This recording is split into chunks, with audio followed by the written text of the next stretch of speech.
მოგესალმებით, ჩემო მსმენელებო და ჩემო გამომწერებო. დღეს მნიშვნელოვან თემაზე მინდა გესაუბროთ.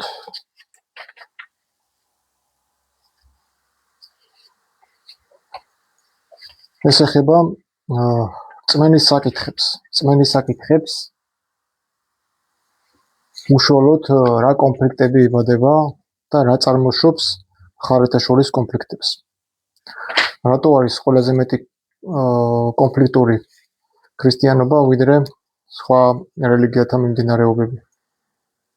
ქრისტიანობაში უფრო მარტივად ჩანს და უფრო თვალსაჩინოა ის დაპირისპირებები ვიდრე სხვა რელიგიურ კონფესიებში. შეიძლება იქაც არის, მე არ ვარყოფ არ არის, მაგრამ მაინც და მაინც ეს ჩანს საქართველოში, არა მარტო საქართველოში, არამედ ქრისტიანულ ისტორიაში, საერთოდ გადავხედოთ.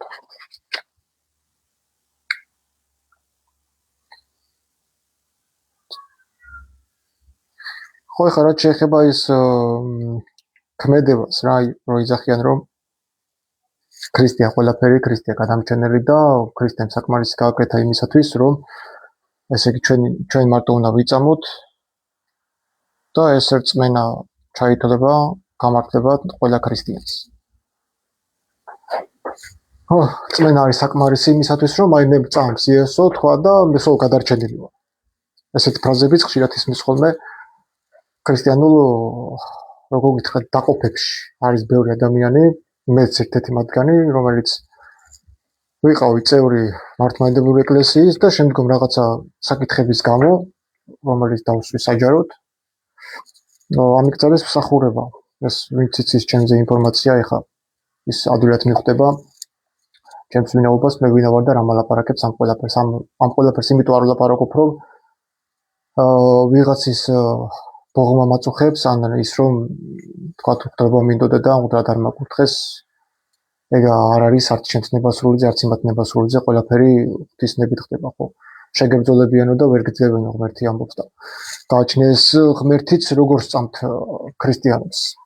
აქვთ ახალი აღთქმა, ეს ძირითადად ამას აღიარებენ ქრისტიანები და ძველ აღთქმას აფიშირებას არ აკეთებენ, ანუ თითქოს ძველი აღთქმა არც არსებობს, ხალხს არ აცნობენ იმ ძველი აღთქმის ღმერთს და გონიათ რომ ახალი აღთქმა საკმარისია იმისათვის, რომ ძველი აღთქმა გაიგო. ახალ აღთქმას ჩვენ ვერანაირად ვერ გავიგებთ და გადავალთ უკიდურესობაში, წინააღმდეგობაში, როგორც ჩემზე ამბობენ, რომ ეს ბიჭი 24 შვიდზე ღმერთზე ლაპარაკობს და მე ეძახის ღმერთის არ წამს. რა თქმა უნდა, მე როგორ უნდა ვიწამო ისეთი ღმერთის, რომელიც ბევრ კითხვებსა და გაურკვევლობაში გაგდებს.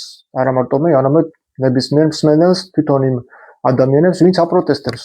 აი თუნდაც პროტესტანტებშიც რამდენი ის არის, თუნდაც მარტინ ლუთერმა დაახლოებით 300-მდე 400-მდე ურთიერთგამომრიცხავი ტექსტები აღმოაჩინა ბიბლიაში. ეს ყველამ კარგად ვიცით. ჩვენ გვინდა თუ არ გვინდა, ვაწყდებით ისეთ რაღაცებს, რომლის ამოხსნაც არ ვიცით. იმიტომ რომ ეს წიგნი ჩვენი არ არის. თუ ჩვენ არ ვიცით ებრაული მისტიციზმი, ჩვენ ვერანაირად ვერ გავიგებთ ეს სახარება რაზე არის, მოციქულები რა წყაროთი სარგებლობდნენ და უბრალოდ ესეთ გადაშლილი ტექსტით წავიკითხავთ იმას, რა ჩვენ არ გვესმის და გავიგებთ ისე, როგორც ჩვენ გვაწყობს. ეხლა პავლე მოციქული მაგალითად გალატელების მეხუთე თავში მე-6 მუხში ამბობს ესეთ რაღაცას. რამე თუ ქრისტე იესუის მიერ არც წინადაცვეთილება არც შემძლებელ არს, არც წინადაუცვეთელებაა, არამედ სარწმუნოებაა სიყვარულისგან შეწენული. ადამიანები, რომლებიც ამბობენ, რომ რწმენა საკმარისია იმისათვის, რომ ქრისტემ ყველაფერი გააკეთა შენთვის და შენი არაფერი აღარ არის საკმარისი იმისათვის, რომ არაფერი აღარ არის საჭირო იმისათვის, რომ შენ ამას რამე გააკეთო და რამე დაუმატო. ესეც ერესის ის არის მიმდინარეობა, ანუ რაღაც განხრა, რომელიც აშკარად ეწინააღმდეგება თავად იესოს სწავლებას. მე არა ვარ ისეთი მასწავლებელი ვიღაცას თვალზე დავარიგოთ რაღაც, ეხლა ჩემი ლაივებიც იმას არ ემსახურება, რომ ვიღაცაზე მცოდნედ გამოვაჩინო თავი. როგორც ფიქრობთ ჩემზე, რომ არადეკვატური ადამიანი არისო, ესო ლევანიო და არაპროგნოზირებადი არისო. დიახ, არაპროგნოზირებადი ვარ იმ ადამიანების თვალში, ვინც კითხვებს არ სვავს და არ იძებს საუკეთესოს. კითხვას თუ არ სვავ და შენ თუ ურთიერთდაპირისპირებულ მხარეს ვერ ხედავ, თუნდაც პავლეს ფიგურაში, რომელიც შემდგომ რომა კარგად შეიმუშავა და ასახსნელად თუ რა არის 4 თავის ასახსნელად ჩვენ ამაზე წინაზე ჩავწერეთ ლაივი და ძალიან ნაყოფიერი და სასარგებლოც გამოჩნდა. სასარგებლოც იყო მსმენელისათვის, რომ პავლე არსად არ ციტირებს არც იოანეს სახარებას, არც მათეს სახარებას, არც ლუკას სახარებას და მე რო გუშინ უყურე სონღულაშვილის ვიდეოს, როგორი იქნებოდა ბიბლია, პირდაპირ ამბობს, რომ სახარებები კონკრეტულად ეს მათეს არ მიაწერეს, უბრალოდ ეს იყო ზეპირგადმოცემითი, შემდგომ ეს რამოდენიმე საუკუნის შემდეგ, თქვა 50 წლის მერე ჩაწერეს კონკრეტულმა პიროვნებებმა ის გადმოცემით ინფორმაციები და მიაწერეს აი ეს მაგალითად ლუკას სახარება დაარქვეს ისეთ ეპიზოდებს, მაგალითად რაც თქვათ პავლესიანული მოძღვრების მიმდევარი იყო ლუკა და მიაწერეს ლუკას სახარება. შეიძლება განსხვავდებოდეს ის ისტორიულად თხრობითად, რადგან ეს სახარებები არ არის ისტორიული წიგნი, არამედ ეს არის თავიდან ბოლომდე ებრაული მისტიციზმი. და ყველა სახარება მნიშვნელოვანია, იმიტომ რომ არც ერთი სახარების გვერდზე გადავა არ შეიძლება. თუნდაც ნიკოდიმოსის სახარება და რატომ მოხდა ამ ყველაფრის დაყოფა, დანაწევრება, როდესაც თვითონ მართლმადიდებლებიც აღიარებენ, რომ არსებობს თომას სახარება, ნიკოდიმოსის სახარებაც, რომელიც რატომღაც წითელ პარასკევს იკითხებოდა ეკლესიაში შემდგომ გაუქმდა მე-4 საუკუნის შემდეგ ამოღებული იქნა ენოქის წიგნთან ერთად და დღესაც არიან პროტესტანტული ფრთა, რომელიც ამბობს, რომ არა, ეს ენოქის წიგნი არ არის საჭირო, ეს არის აპოკრიფი უბრალოდ და ეკლესია ამას არ მიიჩნევს საყურადღებო წიგნად, როცა პავლე მოციქული პირდაპირ ციტირებს მეორე ენოქის წიგნიდან ებრაელთა ეპისტოლეში, როდესაც ეხება მელქისედეკის საკითხს. ეს ადამიანები გაურკვევლობაში ვარ ჩავარდნენ, უნდა იცოდნენ აბსოლუტურად ყველა წერილები. დიახ, ებრაული მისტიციზმის გარეშე და მიდრაშების გარეშე შეუძლებელია სრული სურათის დანახვა.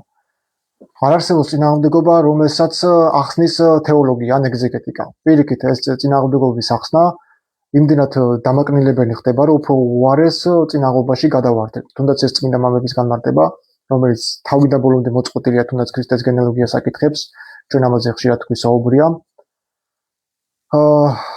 ხო, ეხლა რაზე მინდოდა საუბარი რა?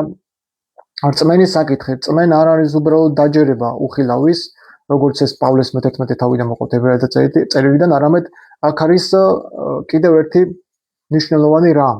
წინა დაცვეთილი ხარ თუ წინა დაუცვეთელი ხარ, ამას არანაირი მნიშვნელობა არ აქვს ღმერთის თვალში.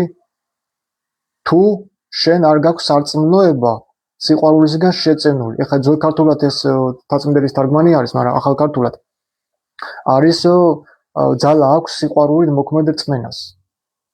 ანუ უბრალოდ თქვა რომ მე მიყვარს, ან მე მწამს, ეს არ არის იმისათვის საკმარისი, რომ სულ მე გადარჩენილი ვარ და მე მაქვს რწმენა, აი რადგან ვირწმუნე, მე გადარჩენილი ვარ.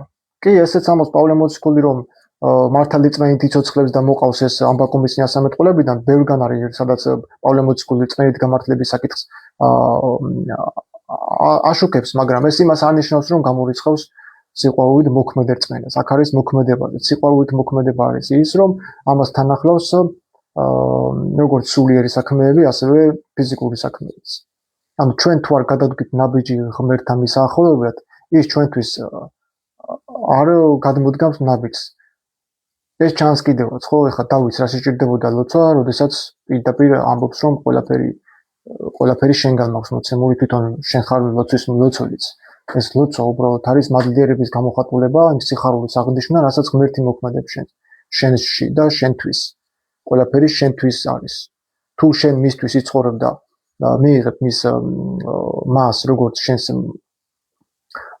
ფარა და ბურჯად, რა თქმა უნდა, ის შენთვის იზრუნებს, მაგრამ შენთვის თუ არ არის ღმერთი ფარი და ბურჯი, ის არც გამოვა შენს ბრძოლაში, შენს დასაცავად, შენი მოწინააღმდეგებისგან დასაცავად. ყველა ტექსტი მნიშვნელოვანი აპოკრიფები გაიხსნა და ნებადართულია უკვე იუდაიზმში. დიდი კაბალისტები მას თორის განმარტებად მიიჩნევენ. ხო, ასე რომ ეკლესია, მართლმადიდებლური ეკლესია, როდესაც მყარად დგას ჯიუტად, რომ 4 სახარების გარდა არ აღიარებს სხვა დანარჩენ სახარებას. ეს არის თვითნებური გაუხეშება, ასე ვთქვათ, გაყინვა დროში, თუნდაც ჯვარცმის საკითხთან დაკავშირებით, როდესაც პავლეს წერილებს რატომღაც ამახინჯებენ ხელზე იხობენ, ამბობენ, რომ პავლე სამსხვერპლოში გულისხმობს ჯვარცმას და ჩვენ ამაზეც ხშირად გვისაუბრია, რომ მოციქულებმა საერთოდ არ ქონდათ ეს ტრადიცია, ჯვარცმის ტრადიცია, არ ჯვართაყვანისცემის ტრადიცია არ არსებობდა, იმიტომ რომ ჯვართაყვანისცემის აპოლოგია შემოიტანეს შემდეგ, რომელიღაც კრებაზე აღარ მახსოვს რომელი კრება იყო. მართლმადიდებლობის ემს რო უწოდებენ, იქამდე ჩვენ ვიცით, რომ ჯვრის თაყვანისცემის კულტი არ არსებობდა.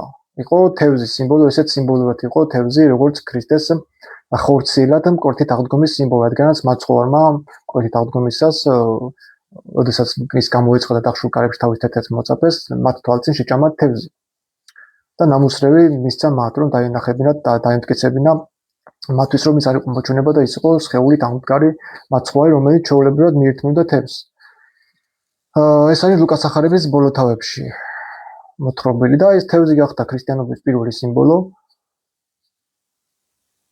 კონსტანტინემდე, შემდგომ კონსტანტინეს თქვენ ვიცით, რომ კონსტანტინეს შემოტანილია ჯვარი, თუმცა ჯვარი ნახსენებია ტერტულიანის ნაშრომებში, ჯერ კიდევ კონსტანტინემდე ეს კონფლიქტი იყო, როგორც თეოლოგებს შორის, ასევე იმდროინდელ აპოლოგეტებს შორის, იყო მარკუს მინუციუს ფენიქსი, რომელიც გამოდის და ცხადად აკრიტიკებს ჯვარს და ამბობს, რომ ჩვენ არ ვცემთ თაყვანს თქვენს ხის კერპებს, თქვენ თუ გინდათ ეცით თაყვანი, ჩვენ არ გვაქვს სურვილი, რომ ჩვენ თაყვანს ვცეთ თქვენს ხის კერპებს. მე პირადად როდესაც მიწევს მართლმადიდებლებთან ამაზე საუბარი, ვეუბნები, მე არ ვატარებ ჯვარს. მე ოდესღაც ვატარებდი ჯვარცმას, მაგრამ ბევრი სასწაულების გამო, რაც შემთხვევაში გადახდა იმ ჯვარცმის გამო, მე ის სასწაულის გამო მე ის უარყავი, ანუ უარყავი რა გაგებით ის კი არა, რომ მე ჯვარცმას არ ვაღიარებ, სულიერ ჯვარცმას, რა თქმა უნდა, ფიზიკურ ჯვარცმას. მე არ ვაღიარებ სასწაულით მიღებულ და დაჯერებულ ღმერთს, იმიტომ რომ მე არ ვეძებ სასწაულს. სასწაულებს ეძებს მრუშიერიო. მე არ მინდა ღმერთის სასწაულით ვიწამო და ღმერთთან სასწაულით მივიდე. იმაზე მეტი სასწაული აღარ გვინდა, რომ საუბრობთ და ადამიანებს ვაგებინებთ რაღაცას. ამას დიდი სასწაული არ არის, რომ ელემენტარული ყველას გვაქვს საუბრის უფლება და ვიღაცას რაღაცას მაინც გააგებინებ და შეეწევი სიტყვით, ხო? შეიძლება ფინანსურად ვერ შეეწვი, მაგრამ სიტყვით ეხმარები. სიტყვა ყველაზე დიდი ასე თქვათ დახმარება ადამიანისათვის, ვიდრე უბრალოდ ფინანსური დახმარება.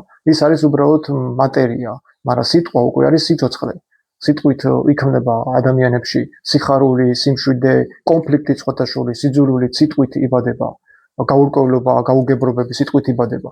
მაგრამ ყველაზე კარგი ის არის, რომ ჩვენ მივახციოთ იმ დონეს, რომ ჩვენ ჯერ კიდევაც არ ვართ იმ დონეზე მისულები, რომ ჩვენ სრულად ვასხივებით იმ შუქს, რა შუქითაც იყვნენ მოციქულები მოცულები.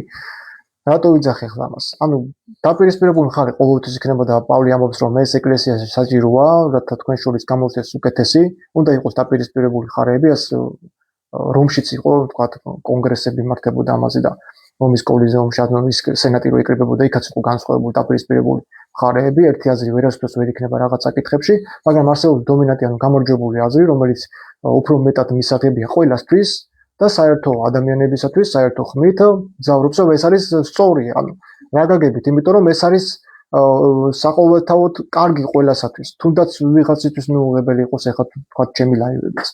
ну მოკლედ ისეთ გამიდოდა რა, როდესაც რაღაცის დამტკიცება მინდა მე და როცა მოსაუბარი მყავს მეორე პიროვნება, რა თქმა უნდა იმას მე წინას ვერ შევ, ვის დარჩება თქვა იუდაიზმში, შენში დარჩები შენს ქრისტიანობაში. ხა მუსლიმსაც არ უნდა ველაპარაკო 3-4 წელი თავისი ყურანის იქით ვერ გადის, იმიტომ რომ მეუბნება ყურანში წერია ისამ თქვა ახმედზე, რომ ჩემ შემდეგ ახმედი მოვა. შენ იმას ვერ დაუმტკიცებ ხა რომ ეს თქვა ჩვენ სახარებაში არ წერია და სახარებაში ისინი არც გულისხმობენ ამას მუსლიმები. ისინი ახალ სახარებას არ თვლიან. იმიტომ რომ ყურანში უწერიათ ქრისტე არ უსვათ ჯვარზე, არამედ პირდაპირ ამაღლა ალახთან. ну მოკლედ დაპირისპირებული მხარეები ყოველთვის არსებობს, მაგრამ ეს სამი რელიგია რაც არის ძირითადად დგათ ერთ ფუნდამენტზე. საკვირველებაა, ეს ისევ ისრაელი. სამუნებს სამივე რელიგია აღიარებს, იუდაიზმიც, ქრისტიანობას და ისლამიც. მაგრამ არც ერთი არ ეთანხმება ამ წიგს სამუნები. ამიტომ არის ყველაზე ძლიერი სამუნები. მე იმიტომ ვკითხულობ სამუნებს ხოლმე და უკვე შენ თუ ღმერთის არ გწამს და არ აღიარებ იესოს არსებობას, რატო ვკითხულობ სამუნებს? ჯერ მოდი დავიწყოთ რომელ ღმერთს ვცემთ თაყვანს, ვინ არის ეს ღმერთი და რატო არ აღიარებს ლევან პეტრიაშვილი ღმერთს. ამ ყველაფერზე მაქვს წყაროები და მითითებები, რომ პიროვნულად და ისტორიულად ასე მივიღოთ ყველაფერი, რაც ბიბლიაში ხდება, ეს აგვიყვანს ძალიან შორს და შეიძლება ღმერთის უარყოფამდეც მივიყვანოთ, თვითონ ეს აღიარები, რომ ესია, რომ ბევრი მკვლევარი მისულა ღმერთის უარყოფამდე. ფაქტის სახეზე, რომ თქვენ თუნდაც დაждდეთ და მიყვეთ ბიბლიურ განმარტებას, შეიძლება საერთოდ დახიოთ ეს წიგნი. ან არ მოგეწონათ.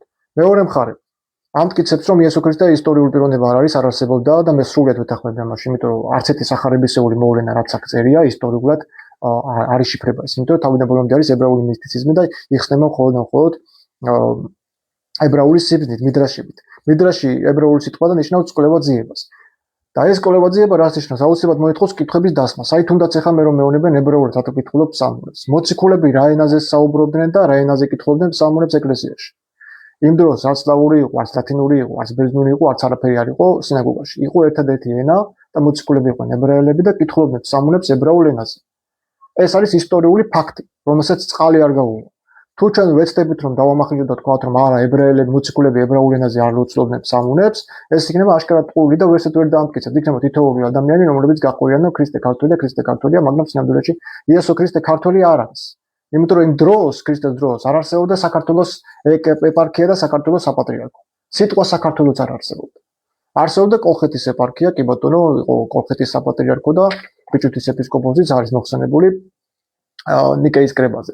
ესწრებოდა. ეს არის მეგობრებო დამახინჯებული სარწმუნოება მოითხოვს ყოველთვის გაჩენას სიძულვილის, ორი დაპირისპირებული მხარშული. ორივე სწამთ ღვთისმშობელი, ორივე სწამთ ქრისტე, მაგრამ ერთმანეთს რავია, ბომბებს ესვლიან და ერთმანეთს კლავენ არაფრის გამო.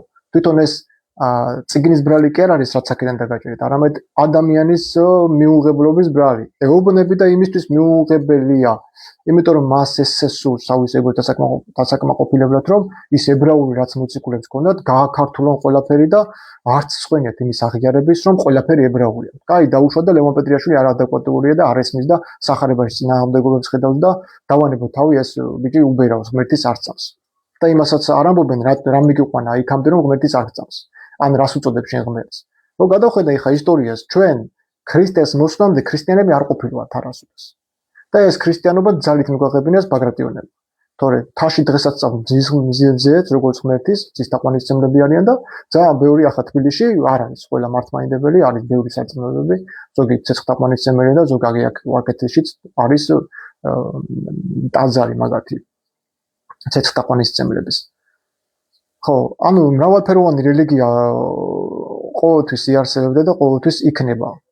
და ის რომ მართლმადიდებლობა არის ქართული რელიგია არ არის ქართული, ეს არის ბიზანტიურ-რომაული პროდუქტი, რომელიც არის წართმეული ებრაულიდან, ებრაელები გაწმინდეს, ანუ ტაძრები ებრაელებისგან გაწმინდეს, ებრაული მისტიციზმი დაცალეს, მიდრაშები უარყვეს და გამოშიგნული, ასე ვთქვათ, ჩონჩხი წამოიღეს ეს ბიბლია და დაუდეს ხალხს, რომ ეს საკმარისია იმისათვის, რომ თქვენ მიიღოთ ქრისტე. ბიბლიით თქვენ ქრისტეს ვერ მიიღოთ. პირიქით გადავარდებით უფრო უღმერთობაში, იმიტომ რომ მარტო ახალი აღთქმა საკმარისი არ არის იმისათვის, რომ გაიგო ძველი აღთქმა. თუ ძველი აღთქმის პროფესორებს, ძველი აღთქმის გამარტებელს, მიდრაშისტებს და ებრაულის მცოდნე ასე ვთქვათ, სწავლულებს არ დავეკითხებით იმის როგორ ესმით ებრაელებს. თავიდან ბოლომდე ჩვენ რო ვკითხულობთ თქვათ ებრაულ ტექსტს ძველ აღთქმაში და შემდგომ ახალ ქართულად განმოთარგმნილ ბიბლიაში რო ვადრით, აკალია ის ტექსტები რაც ძალიან მნიშვნელოვანია, თუნდაც ლევიანთა წიგნის მე-16 თავის მერვე მუხლში. აკალია მაგალითად აზაზელი. რო ერთი ორი თხოვნად დაეკლა აარონს ერთი უფლისათვის შესანდობა და მეორე განტევებისათვის აზაზელისთვის უდაბნოში. ანუ კლდეზე უშვებდნენ ამ თხას აზაზელისთვის უდაბნოში. ეს აზაზელი მოდის ზუსტად ენოქის წიგნიდან, დაცემული ანგელოზია, ყველაზე ძლიერი იმ 200 ანგელოზიდან ერთ-ერთი, რომელიც ვერავითარმა ძალამ ვერ დაამარცხა და შემდგომ უზენაესმა უბრძანა მთავარ ანგელოზს მიქაელს, რომ მისთვის ფრთები დაენტრია, წაერთმია და ჩვეულებრივად ის დადის ისევ დედამიწაზე და აქვს ძალაუფლება ძალიან დიდი, იმიტომ რომ დღესაც კი როგორც ენოქის მეორე წიგნში წერია, იმის ანგელოზები 200 ანგელოზი რომელიც ტარტაროში გამოკეტა და ერთ-ერთი სამაელი იყო რომელიც ვერ დაიმორჩილა დღემდე დედამიწაზე დააბიჯებს, ეს არის ის ძალა, რომელსაც აქვს ისევ ის ცოდნა რაც ჰქონდა ზეცაში მამასთან, ანუ უზენაესთან. ისევ ის ცოდნა, მათ ცოდნა არ დაუკარგეთ.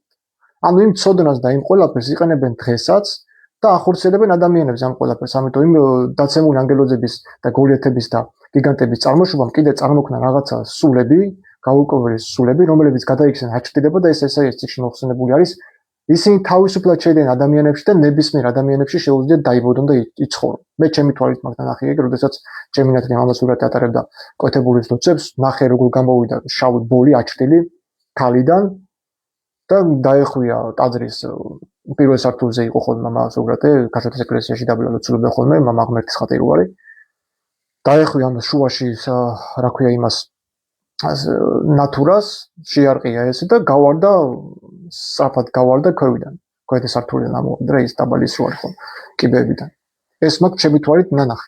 და არა მარტო ეს ძალიან ბევრი ისინი მაგ მარტო ტაძარში არა, აი თუნდაც ჩემი სახლის წინ იყო რაღაც ჩხუბი ატყდა პედაგოგ კორპუსში და დავინახე დილის 6 საათი ასე ვთქვათ, გამომეღვიძა მთელი ამბები იყო, ფანჯრის ჩალეწვები იყო, მთელი ამბები იყო და დავინახე სანამ ეს მოხდებოდა, ანუ რომ გამომეღვიძა რაღაცა შავი აჩტილი შევარდა ამ სახში. ატყდა ერთი ამბავი, დალეწვა ყველაფერი რავი ყვირი წივილი და მე ისე გამოვარდა ეს შავი აჩტილის მსგავსი ბოლის სახით გამოვარდა. აი ეს არის ამაზე წერს ენოქი ამ დემონების წარმოშობის შესახებ აჩტილებად რო არის მოხსენებული ესაიას წიგნში და ასევე სამუნების წიგნშიც არის ხო 92 სამუნში. ნუ მოკლედ რეალობაში ახლა მე ისე არა ვარ, მე იმიტომ ვიძახი არ წამს ღმერთის, რა თქმა უნდა არ წამს ისეთი ღმერთის, რომელსაც პროდუქტის სახით თავაზობს მართლმადიდებლობა. მართლმადიდებლობა მე ღმერთს არ თავაზობს, მართლმადიდებლობა თავაზობს გამოგონილ ღმერთს, რომელსაც არ ვიცნობ და ვერასოდეს ვერ გაიცნობ თქვენ დახატულ ღმერთს და წიგნით მოტანილ ღმერთს, რომ აი ეს საკმარისია ლევან, როცა აქ იმდენი გაუგებრობები არის, ვერც გახსნი. იმიტომ ებრაელებისთვის სახარება არის მიუღებელი. ანუ არ აღიარებენ ახლა ზოგიერთი ებრაელი მაგალითად არ აღიარებს. ახალ აქმას არ აღიარებს. რატო არ აღიარებს? იმიტომ იციან იმათ, რომ ეს სახარებები არ არის დაწერილი მოციქულთა მიერ. უბრალოდ დაწერე ზეპის სიტყვებით გადამოცემით, რომელიც ჩვენ ტაძრის დანგრევის შემდეგ დაიწერა და ტაძრის დანგრევამდე მარკოვის სახარება მოიხსენეთ 55 წლით და ეგეც მიწერილი არის მოციქულ მარკოს, რომელიც საერთოდ უნდა იესო ქრისტეს. ან ლუკას, რომელიც საერთოდ იყო იესო ქრისტეს მიმდევარი, არც 70 მოწაფე. ეს იყო პავლეს ექიმი, უბრალოდ ბერძენი იყო და რატო უნდა დაუჯეროთ თქვა ლუკას, რომელიც არ იყო ებრაელი და ვერ ერკვეოდა ებრაულ ტრადიციაში და რატო არ უნდა დაუჯეროთ მაგალითად მათეს, რომელიც კარგად ერკვეოდა ებრაულ ტრადიციაში და ბევრი პარალელები აქვს ასევე ებრაულ მისტიციზმთან და მიდრაშთანაც. მათეს სახარებაში ეს ხშირად ჩანს, თუნდაც რეინკარნაციის საკითხიც არის მოხსენებული მე-16 და მე-18 თავებში, როდესაც იესო ქრისტე აშკარად ეუბნება მოწაფეებს, რომ ვინ გონია თქვენ კაცისზეო და მოწაფეები ეტყვიან, რომ ზოგს ელიაციან სამეთყველი გონიხარ, ზოგს ესაიაო.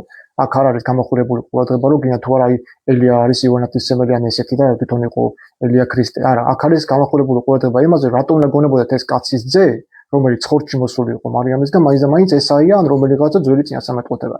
ანუ რეინკარნაციის იდენტობაზე აქვს საუბარი და ამას აქვს კავშირი ებრაულ მისტიციზმთან. მაგრამ ამ ყველაფერს ეკლესია უარყოფს და თვითონ იკვეთავს იმ ტოტს, რაზეც ზის. თუნდაც ენოქის წიგნის მოკვეთით, თავიდან ბოლომდე უარყოფს ახალ აღთქმას. მთელი პავლეს მიდრაშისეული კვლევა არის დამყარებული ენოქის წიგნზე, ებრაულ მისტიციზმზე, ებრაულ მიდრაშზე, კვლევაძიებაზე. პავლე კარგად ისუნ დამწერილი. თუნდაც იანე და იამბრე რომ მოყვეთ ტიმოთეს ეპისტოლეებში, ეს არის აღებული მიდრაში და სხვაგან თქვენ ამას ვერსად ვერ მანახავთ ბიბლიაში.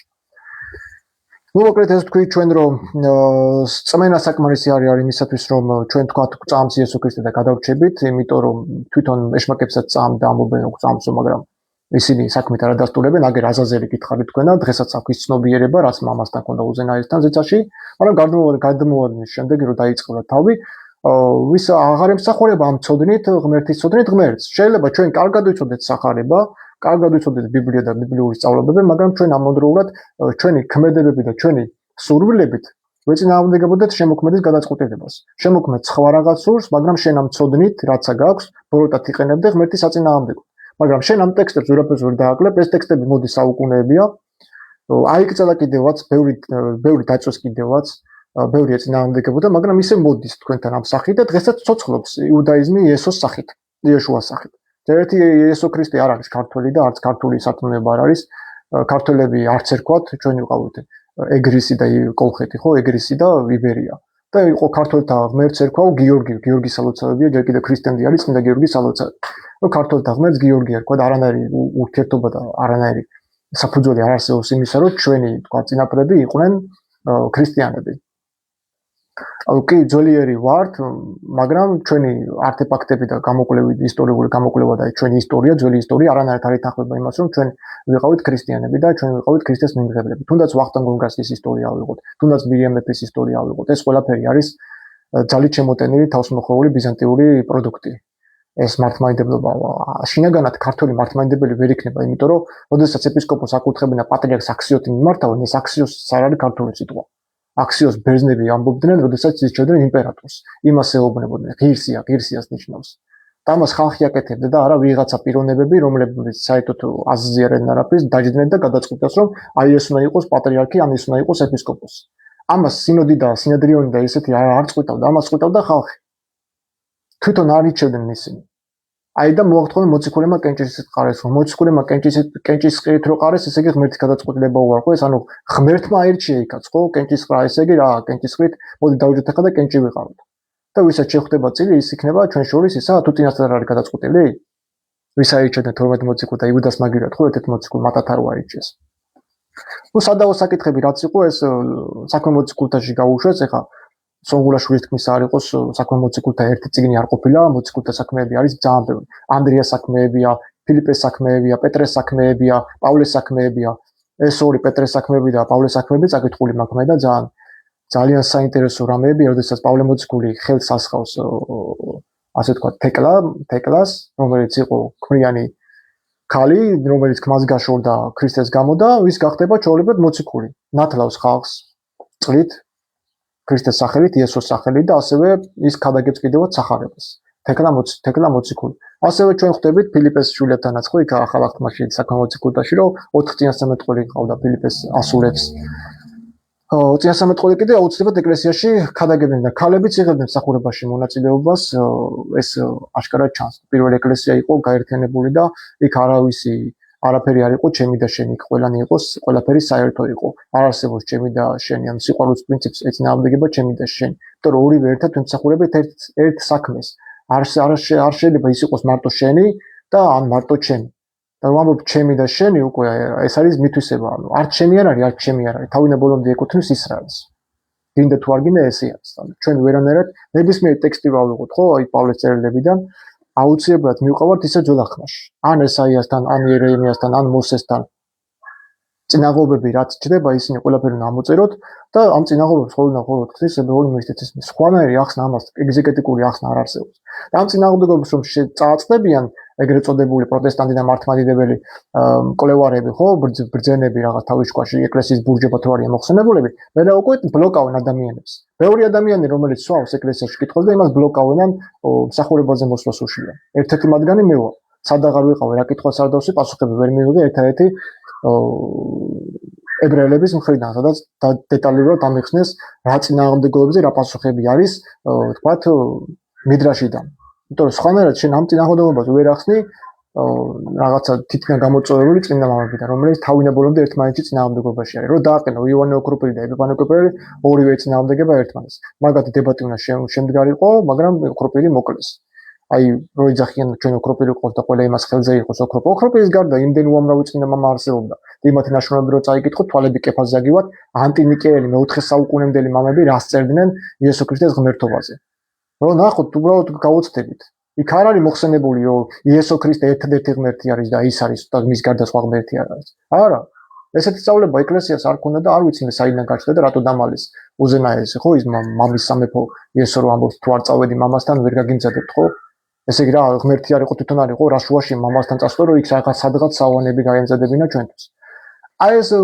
მოპარვა რელიგიის მოპარვა ებრაული დაგების მოპარვა ის რომ მხოლოდ ნაწილი აიღო და დატოვო ხო აი სამებაში თქვა იესოა და იესოა ყველაფერი და სხვა არავინ არ არის ის არის მამას დედას და სული წმინდას და ყველაფერი ეს არის თუნდაც წარმართობა სხვა კი არაფერი არის იმ სამებაში ერთადერთი იესო არ არის რომ მაინც იმას მიაწერო ამას თვითონ მამა გაბრიელის აჯახდა თავის წიგნში 97 თავში ჭეშმარიტება სულის უკვლევებაშია რომ აბრაამთან არ მისულა მამა ღმერთი არასდროს არ ჩამოსულა დედამიწაზე ხილული სახით არჩენები არავის ეს არის ებრაული გაგება ანუ მაგიტო შედგა ის ნიკეის კრება და კონსტანტინოპოლის კრება რომ ამისა და ძის თანამარადებლობის საკითხი გადაეწყვეტა სული წმინდა ჯერ არ იყო საუბარი იქ ჩვენ ყველამ ვიცით რომ აბრაამთან არ მისულა მამა ღმერთი და არც მამა ღმერთი არ ჩამოსულა და იესოს სახით არ მისულა აბრაამთან მამა გაბრიელი წერს რომ აბრაამთან მივიდა იესო ქრისტე გვერდით და ედგნენ ორი ანგელოზი ეს იყო მიქაელი და გაბრიელი მიქაელი არის ყველაზე მძლევრი ანუ ღვთის მსგავს ნიშნავს იგივე მიქაელ ღვთის დარივით არის ყველაზე უძლიერესი თავარანგელოზი არის თავარსარდალი ანგელოზებში და ასევე გაბრიელსაც ძალიან დიდი ძალა აქვს ეს არის ის 4 თავარანგელოზი რომელიც თავარანგელოზიდან 2 რომელიც დგას უზენაესის ტახტის პირისპირ მცველებად 4 ანგელოზი არის ჩამოთვლილი ენოქის მეორე წიგნში ხო ნუ მოკლედ ეს ჩვენ თქვით რომ სარწმუნოება არ არის საკმარისი რომ მე მართლმადიდებელი ვარ და მე რახან ქრისტიანს გავმართლდები არანაირად იმიტომ რომ ქრისტე რომ მოდის პირდაპირ ამ მორწმუნეებს ეუბნება რომ მე თქვენ არ გიცნობ თქვენ და ესენი ეუბნებიან შენი სახელით ეშმაკებს განვასხავდით და როგორ ამბობ ჩვენზე და ესე იგი წარმოიდგინე ადამიანები რომელიც იესოს სახელით ეშმაკებს განასხავდა იესო ეუბნება არ გიცნობ თუ და ჩვენ რომელ წმინაზე გვაქვს საუბარი რომ მორჩა ჩვენ იესო გვწამს და ეს საკმარისია ჩვენთვის ხალხი სასწაულებს ახდენ და იესოს სახელით და მაინც ეუბნება არ გიცნობ თუ და ჩვენ როგორი დარწმუნებულები ვართ აი ჩვენ ახლა ვიწამებთ იესო ქრისტეს სულ გადარჩენილი გვაქვს და გარანტირებული გვაქვს სული სხონება რომ ჩვენ უკვე სიკვდილის სიცხეში გადავედით ეს ურთიერთგამომრიცხავი ტექსტები და რაღაცა ბრტყელი სიტყვები. როცა აგერ პავლე მოციქული გალატელთა მიმართ ეპისტოლეში პირდაპირ ამბობს, რომ სიყვარულით მოქმედ რწმენაზეა საუბარი. მე თუ არ დავადასტურე ეს ჩემი ქმედებით სიყვარულიდან გამომდინარე, ხო? მე რანაირად უნდა გავიგო ის იმцамს, რა. მე ჩემი ქმედებებით ვილაპარაკე. სიტყვით შეიძლება ბევრი შევცდეთ, პრობლემა არ არის ამისი, მაგრამ არის თავარი რომ ზოგჯერ ქმედება და არაფერი არ ილაპარაკო და ის მოიმოქმედო, მოქმედება უფრო ბევრ ამას მეტყველებს, ვიდრე უბრალოდ სიტყვით ნათქვამი სიტყვა. რომელთაც აგერ პროტესტანტები სავსე არიან და ლაპარაკობენ, მაგრამ მათ არ აქვს ნაყოფები, ანუ ქმედებები არ აქვს. სიყვარულით მოქმედი სარწმუნოება არ აქვს. რომელ სიყვარულზეა ლაპარაკი, რაღაცა შეეკითხები და არაადეკვატური ხარ და შენ ისა ხარ და რატო არ არაადეკვატური? მე ადეკვატურ კითხვა-პასუხებს ვსავსო, ანუ კითხებს ვსავსო და პასუხებსაც ვცემ. როგორ შეიძლება ეს 4 თავი ავიღოთ და ისტორიულად განვიხილოთ, რომ ეს ავსებს ერთმანეთს. ეგეთი რაღაც არ არსებობს ეგეთი. როგორ ავსებს? როცა ჰეროდე დიდს იოანე ნათლისმცემელი ეგონა იესო ქრისტე, თან კვეთით ამბდარი, ეს ის არ არისო იოანეს თავი რომ მოკვათი, აგეო კვეთით ამბდარა და სასწაულებს აკეთებს.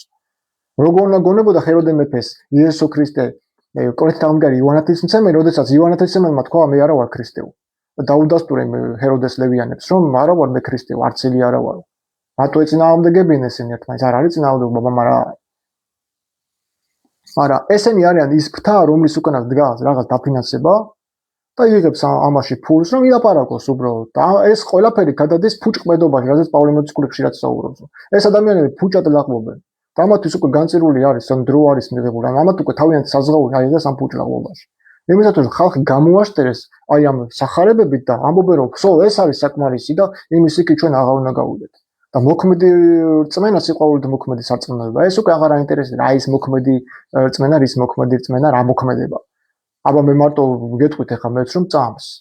მაგრამ შინაგანად გულში მართლა არ ამწამს, იმიტომ რომ მე რომ წამდეს, საფუძველი უნდა ქონდეს ისტორიული, ხო?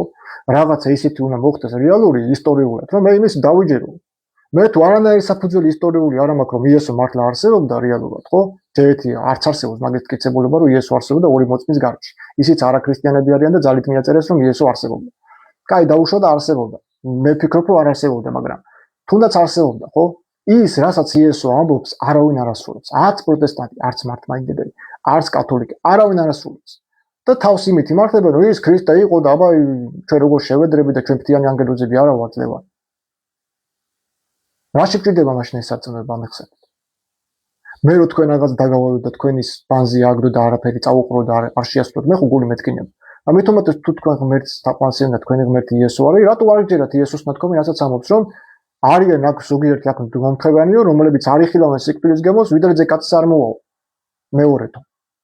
აქ სულიერი სიკვდილზე კი არა, რომ აი სოდ გარდაიცვალა და ის არა, აქ მდგომთაგანზე არის, რომლებიც არ იხილავენ სიკვდილის გემოსო, ვიდრე მეორეთ არ მოვა კაცის ძე. გამიგერაზია საუბარი. ანუ ერთი ქრისტიანი მაინც მანახეთ, მე სულ მაგაზე ვიძახი, რომ დღესაც კი ცოცხალია და იესო ქრისტეს დროს ვინც ცხოვრობდა, დღესაც ცოცხალია და მოწმე არსებობს. და დავიჯერებ, რომ აი იესო ქრისტე მართალია, რასაც ამბობს ისტორიულად დასტურდება, აი ხედავ აცხადა ყველაფერი სიტყვა-სიტყვით. ეხლა რაც შეეხება ფსამუნებს. რატო კითხულობს ლევან პეტრიაშვილი ებრაულად ფსამუნებს? მოციქულები პირველად იყვნენ ებრაელები, პირველი 15 ეპისკოპოსი იყო წინადაცვილი ებრაელი, რომელიც ახალ აღთქმას აიგივებდა, აერთებდა მოსეს თორასთან, აერთიანებდა. და ეს 15 ეპისკოპოსი, რა თქმა უნდა, წერილებს კითხულობდა ებრაულ დედანზე, როგორც თვითონ იესო ქრისტე ტრადიციულად შევიდა კაპერნაუმის სინაგოგაში, გადასვიდა ესაიას გრაგნელი, იმ დროს ბერძნულს არავინ არ გააჩერებდა, იქ სინაგოგაში წარმართებს არ შეყავდა. წინადაცვილი თუ არ იყავით, სინაგოგაში ვერ შეგიშვებდა. შევიდა და იქ წაიკითხავდა გრაგნელს და ჩვეულებრივად განმარტავდა, ხო და იქ გრაგნელში რაც წერია, კუმრანის ტექსტები არის დასტური, რომ ქრისტემდე იუდაიზმში იყო ეს ფრთა, რომელიც აღიარებდნენ ამ გრაგნელებს და ენოქის წიგნიც, ორივე ენოქის წიგნი, სამივე ენოქის წიგნიც არის იმ კუმრანის ტექსტებში შესული, ეს არ არის პრობლემა. ტექსტები წინა ტექსტებია, რაღაცა მიიღო და რაღაცა უარყო, ესე არ არის. თუ აღიარებ იმას, რომ კუმრანის ტექსტებში არის მოხსენებული ენოქის წიგნი, მაშინ არ უნდა გაწიო გვერდზე ეს ენოქის წიგნი და არ უნდა აღიარო ის მარტო ის რაც არის ისიც დამახინჯებული კათოლიკების ლათინების მიერ, როგორც უნდა თავის თავზე მოარდეს. და ის მამები, რომლებიც ასე ვთქვათ, ებრაულიდან თარგმნეს ლათინურ ენაზე ბიბლია, თუნდაც ნეტარი იერონიმეს ტრიდონელი, რომლის დამსახურებაც არის მთელი დღეს როს ბიბლია არსებობს უცხო ენებზე, ის მოიშორეს თავიდან. არც ერთი მამა არ მინახავს მეც, ვინც ამაზე ლაპარაკობს. აი ნეტარი იერონიმეს ტრიდონელის ნაშრომები მე არ შემხვედრია მართლმადიდებლურ სემინარ აკადემიაში არ ისწავლე. არც არავინ არ საუბრობს მაგას. ესაიას გამარტებაზე აქეთ 500 გვერდიანი წიგნი ახლა ნენა დავიწყეთ იმის თარგმნა ლათინურ ენაზე არის და რა ვიცი თუ შევეცდები შეიძლება ლაივებითაც გამოვიდა ან წერილობის სახით წიგნადაც გამოვცე ნახოთ როგორ იქნება რა იქნება. მოკლედ სათქმელი ძირითადად იმაზე მინდოდა მეთქვა რომ აი ეს ფსამურებს ატოკითხულობ ებრაულად და აი შენ ებრაელო და იესოს გამყიდვრო და რაღაც ესეთი რომ მიდის ხოლმე პერიფრაზირებები და ღმერთზე ლაპარაკობდა ქრისტეს მოღალატე და მაშინ ეს მოციქულები ყოფილან ქრისტეს მოღალატე, იმიტომ რომ მოციქულები მithumetes პეტრე იქ ებრაულად კითხულობდა ფსალმუნს. პავლე მოციქულის კორინთიდან მარტების დროში პირდაპირ წერს რომ აღარ თქვენ ეკლესიაში გაქვთ ფსალმუნი. და თუ ჩვენ ფსალმუნებს უარყოფთ და იმ ძველი აღთქმის ღმერთსაც გავწევთ რომ არ მინდეთ ჩვენი ძველი აღთქმის ღმერთი, ფაქტობრივად თლიანად ახალი აღთქმის უარყოფილები გამოდივართ. და პავლე მოციქულის მთელი წერილები რაც არსებობს, ხო? დაფუძნებული არის ფსალმუნებზე, ძველი აღთქმის წინასწარმეტყველებზე, ძველი ებრაულ მისტიციზმზე და მიდრაშებზე. გაწევ თუ არა ძველ აღთქმას, ფაქტობრივად ქრისტეს უარყოფელი თავად გამოდიხარ. თვითონაც არიან თავიანთი ხუშტურებით, რომ ქრისტე ქართველი გონიათ და იძახიან, რომ აი ჩვენ ბიბლია გადაკეთებულია და სახარებები გადაკეთებულია. მე ვამბობ, ბიბლია გადაკეთებულია რა კუთხით? გადაკეთებულია, იმიტომ რომ ებრაულ წყაროს რო ვადრი და მე ქართულ თარგმანს აკლია სახელები და ვაფშე ყველაფერი თავდაყირადგება. შინაარსი შეუძლებელია გააყალბოს ვიღაცა, იმიტომ რომ შინაარსი იგივეა. მაგრამ ის მისტიციზმი რაც არის ებრაულში და მიდრაშებთან გავყავართ, ზუსტად ის არის ამოცლილი და შემოჩეჩებული ეს პროდუქტი ბიბლიის სახით, რომელიც არ არის ასე ვთქვათ სრული სახით. ამიტომ ვიძახი რომ ეს არის გადაკეთებული, იმიტომ რომ მაქვს მე წყარო ებრაული. მაგრამ ამათ რომელთაც არც ებრაული წყარო აქვს, არც ებრაული არიციან და რაღაცა პრეტენზიები აქვს რაღაცა მართლმადიდებლობაზე, ამათ ვეუბნები მე ზუსტად რომ თქვენ როგორ ამბობთ რომ ბიბლია გადაკეთებულია, ან სახარებები გადაკეთებული ებრაელების მიერ. როდესაც მე რო შევადარი ყველა აბსოლუტურად თარგმანი, თუნდაც ადიშის ოთხთავი ყველაზე ძველი არის და ვატიკანის კოდექსი, ყველაზე მე-4 საუკუნე თარიღდება, იგივე წერია, რაც დღევანდელ სახარებაში გიწერიათ. მათეს სახარების პირველ თავში, მაგალითად, აი აქ ესეც ხო ჩემი გამოგონილი არის, თაცმდევის თარგმანი არის. პირდაპირ წერია. იაკობმა შვა იოსებ ქმარი მარიამისი, პირველი თავის მე-16 მუხლი, მათეს სახარებს. მაგრამ წმინდა მამა გაბრიელი ამბობს, რომ სახარებაში სადაც წერია, ქმარი მარიამისა, ეს არის მკრეხელობა. ბოლო-ბოლო უნდა ჩამოყალიბდეთ, თუ ეს კაცია წმინდანი, მაშინ ლუკა ყოფილა მკრეხელი, თუ ლუკა არის მათეს სახარება, რომელიც საუკუნეებია ეკლესია, მართლმადიდებლური ეკლესია ამით ამაყობს, მაშინ არ ყოფილან ესენი გაბრიელის თქმით წმინდანები, იმიტომ რომ მკრეხელობა უწერიათ ქმარი მარიამის. ელემენტარულად ერთი ფრაზა რო ავიღოთ რა და ამას რო ვეუბნები თქვა ამ მიმდევრებს, ხო? რაღაც შავი თვალებით რო გიყურებენ, რომ ერთი სულებით როდის ჩაქოლო. როგორც პავლეც ემეს, ხო, რაღაც თუ განსხვავებული არის შესთავაზა. ეგრევე მოდიან, არა, გადაკეთებულია. როგორ არის გადაკეთებული? მანახე წყარო, სხვა სახარება, სადაც ეს არ წერია და დაგიჯერებ. როდესაც სხვაგან წყარო არ არსებობს ამისი რომ ქმარი მარიამის არ ეწეროს, მაშინ შენ არანაირი უფლება არ აქვს თქვა რომ ეს ებრაელებმა გადააკეთეს. ებრაელები საერთოდ არ აღიარებენ კიდევ ერთხელ მეორად მაგ ოთხთავს. იმათთვის მნიშვნელობა არ აქვს ის. არც ამბობენ რომ ვაფშე მათენ დაწერა იყო. იმიტომ რომ იმდენი უზუსტობები არის და არ მოდის ქრისტეს გენეალოგია, ჯერ ერთი იესოზე რატომ მოდის, კაცო, იოსებზე მოდის, იესოზე არ მოდის. რა შუაშია იქ იესო არ მესმის. ებრაელი ამას არ დაწერს. და თუ დაწერს, ესეთ უზუსტობებს არ დაუშვებს ქრისტეს გენეალოგიაში. ესე იგი ეს დამახინჯა რომ რაზეც თვითონ ებრაელი რაბინები საუბრობენ, რომ არის დამახინჯებები ეთყობა ხშირად, აი მათეს სახარებაში ხშირად არის ებრაული გავლენების და ებრაული დამახინჯების ფაქტებიც ხშირად არის. აი სამარიტელ ქალს რო ელაპარაკება თუნდაც 7-5 ქმარი ყავსო და ისიც არ არის შენი ქმარიო. ну ესეც თქვა არიძდება ებრაულ ტრადიციაში, როგორ ეხა იქ პირდაპირ ამბობს ქრისტე რომ გაშობოს ვინც შეერთავს ბრუშობს. თუ ბრუშობს, ბრუშობის კანონის მიხედვით ის სამარიტელი ქალი ჩასაქოლია, იმიტომ რომ ქმნებს იცვლიდა, ანუ ფაქტურად ბრუშული ცხოვრება ცხოვრობ. ქმნის გამოსვლა რომ პატიოსნების გზით სხვა ქმარს გააყვე და შენი პატიოსნობა საზოგადოების ნაში დაფარო, იესო ქრისტე გეუბნება პირდაპირ ბრუში ხარ. არ აქვს მნიშვნელობა ქმარმა გიღალატა, ქმარმა გაგაგდო, შენ უღალატე ქმარ და შენ გაიქეცი ქმარს, არ აქვს მნიშვნელობა. გაშვებულს ვინც შეერთავს, ბრუშობს. მათე სახარების მე-19 თავის მე-9 მუხლში გიწერიათ. ამას არც ერთი რელიგია არ ასრულებს. არც ერთი იესოს სიტყვები ამათვის მნიშვნელოვანი არ არის. ამათვის არის ხალხის გადაწყვეტილება. როგორც პავლე მოციქული ამბობს და პეტრე მოციქული, ყურის მალემულები სასიამოვნოებს მოისმენენო და უმრავლესობაც გაყობიანო მათო ამ ყურის მამებელ ქადაგებასო რა თავიანთი ჯინით არიჩევენ სრომოძღვრებს და გაყობიანო. ეხლა მე ბევრი მოძღვარს უსმენ ხოლმე გამოდიან და ისეთ რაღაცებს ყვებიან რომ მაგალითად გაუცებული რჩები რომ ქრისტე მეორედ არ მოვალ. ქრისტე მეორედ არ მოვა დედამიწაზე, ის უკვე მოსული არისო. ეს ხშირად ბიჭმაც ჩაუწერა, ალბათ იცით ვისაც გულისხმობ. ან თავისსავე ლაპარაკს რო აკვირდება, არ ფიქრობენ რას ლაპარაკობენ. აი ხა მე რო ჩემს დავის წერ, ეს არის საჯარო, ხო? შეგიძლია თქვენ დაეთანხმოთ, შეგიძლია არ დაეთანხმოთ, მაგრამ მე იმას არ ვამბობ, რომ შეცდომები არ დავუშვი. მე ჩემს დავის რო უსმენ, იქ რაც საინტერესო არის და რაღაცა კითხვაზე კითხვა მოყვება, კიდე სიღრმისეულად ჭრი იმას საუბრებში, ჩატში საუბრობთ იმას და რაც არ მესმის, წინააღმდეგ რასაც ხედავ, მიხსნიან ადეკვატური პიროვნებები, ვინც ჩახედილი ამ საკითხში. რა საჭიროა ხა ვიღაცას გამოვიდე დიალოგებში და უმტკიცო არა, ჩემია ჭეშმარიტი და არა შენი ჭეშმარიტი, როდესაც აგი არსებობს წიგნი, რომელიც 1910 წელს არის გამოცემული და კომუნისტებმა აკრძალეს. თვითონ მართლმადიდებლობაში რამხელა ის იყო სქიზმა და დაპირისპირებები. აი ეს ყველაფერი ხალხმა არ იცის და დაუმალეს. და კიდე ვინ იცის, კიდე რეები დაგიმალეს და რა ინფორმაციები არ არის თქვენამდე მოსული, თუნდაც ნიკოდიმოს სახარება რო ავიღოთ ხო. კაი, ასე რომ თუ ლევან პეტრიაშვილი ებრაულად კითხულობს სამუნებს, არ დაგაბნიოთ ხალხო. ეს არ არის დღეს უარყოფა, იმიტომ რომ მოციქულები სხვა ენაზე სამუნებს ვერ წაიკითხავდნენ, მით უმეტეს პავლე მოციქულიანის ფარისეველი ვარო და არა ვიყავიო, ის იყო ფარისეველთა წრის წარმომადგენელი, გამალიერის ფეხბურთის გაზრდილი და ის იყო აღიარებული პერსონა იუდაიზმში, ქრისტიანული კუთხით.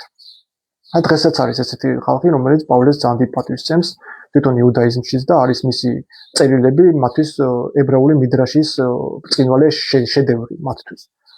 ხო, მოკლედ მე ხა წავიკითხავ აქედან ერთ-ერთ ეპისტოლეს, რა კონფლიქტები იყო, თქვათ, მართლმადიდებლობას შორის და დავამატებდი იმასაც, რომ თუ მაგალითად მე ბრალს მდებთ, რომ ებრაული სამუნები არ უნდა წავიკითხო, მაშინ ეკლესიაში წაკრძალეთ ალელუიას თქმა.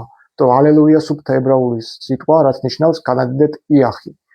განადიდეთ იახი, ესე არის ალელუიახ, ანუ განადიდეთ იახვე.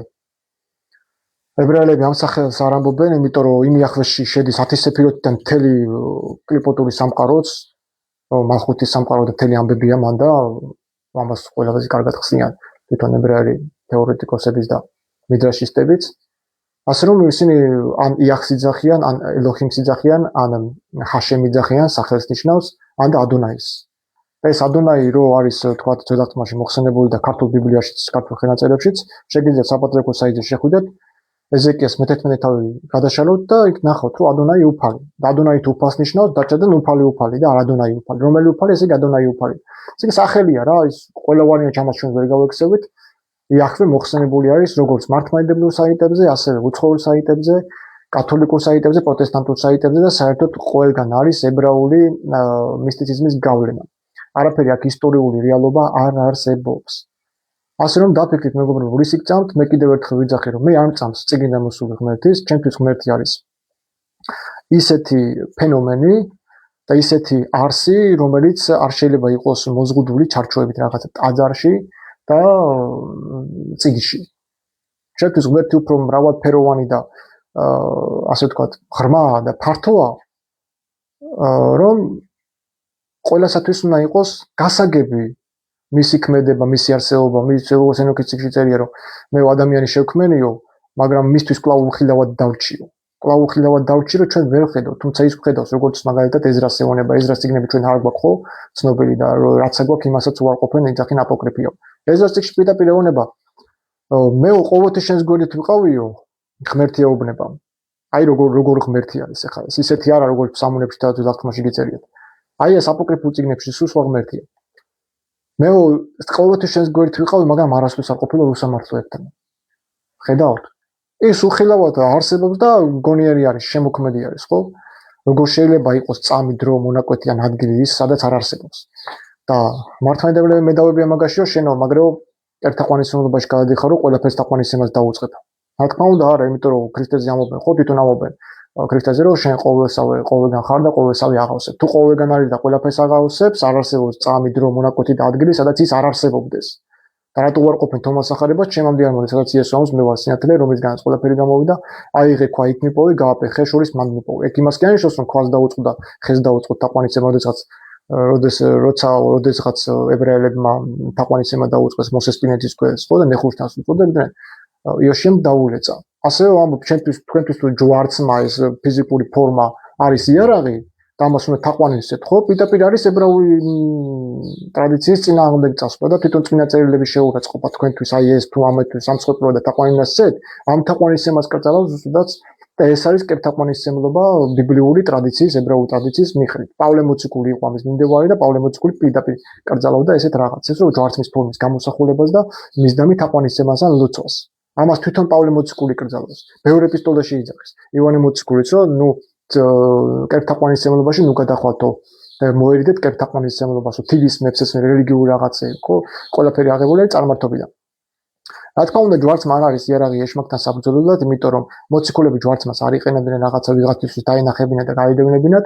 ეს არის სრულად ფანატიზმში გადასული ადამიანების ბოდვა, შემოსული რაღაცა ცრურწმენებიდან, კონსტანტინეს ხუშტურებით შემოსული რაღაცა ხილები თავში რაღაცა ჩააფრინა და რაღაცები გამოიგონა.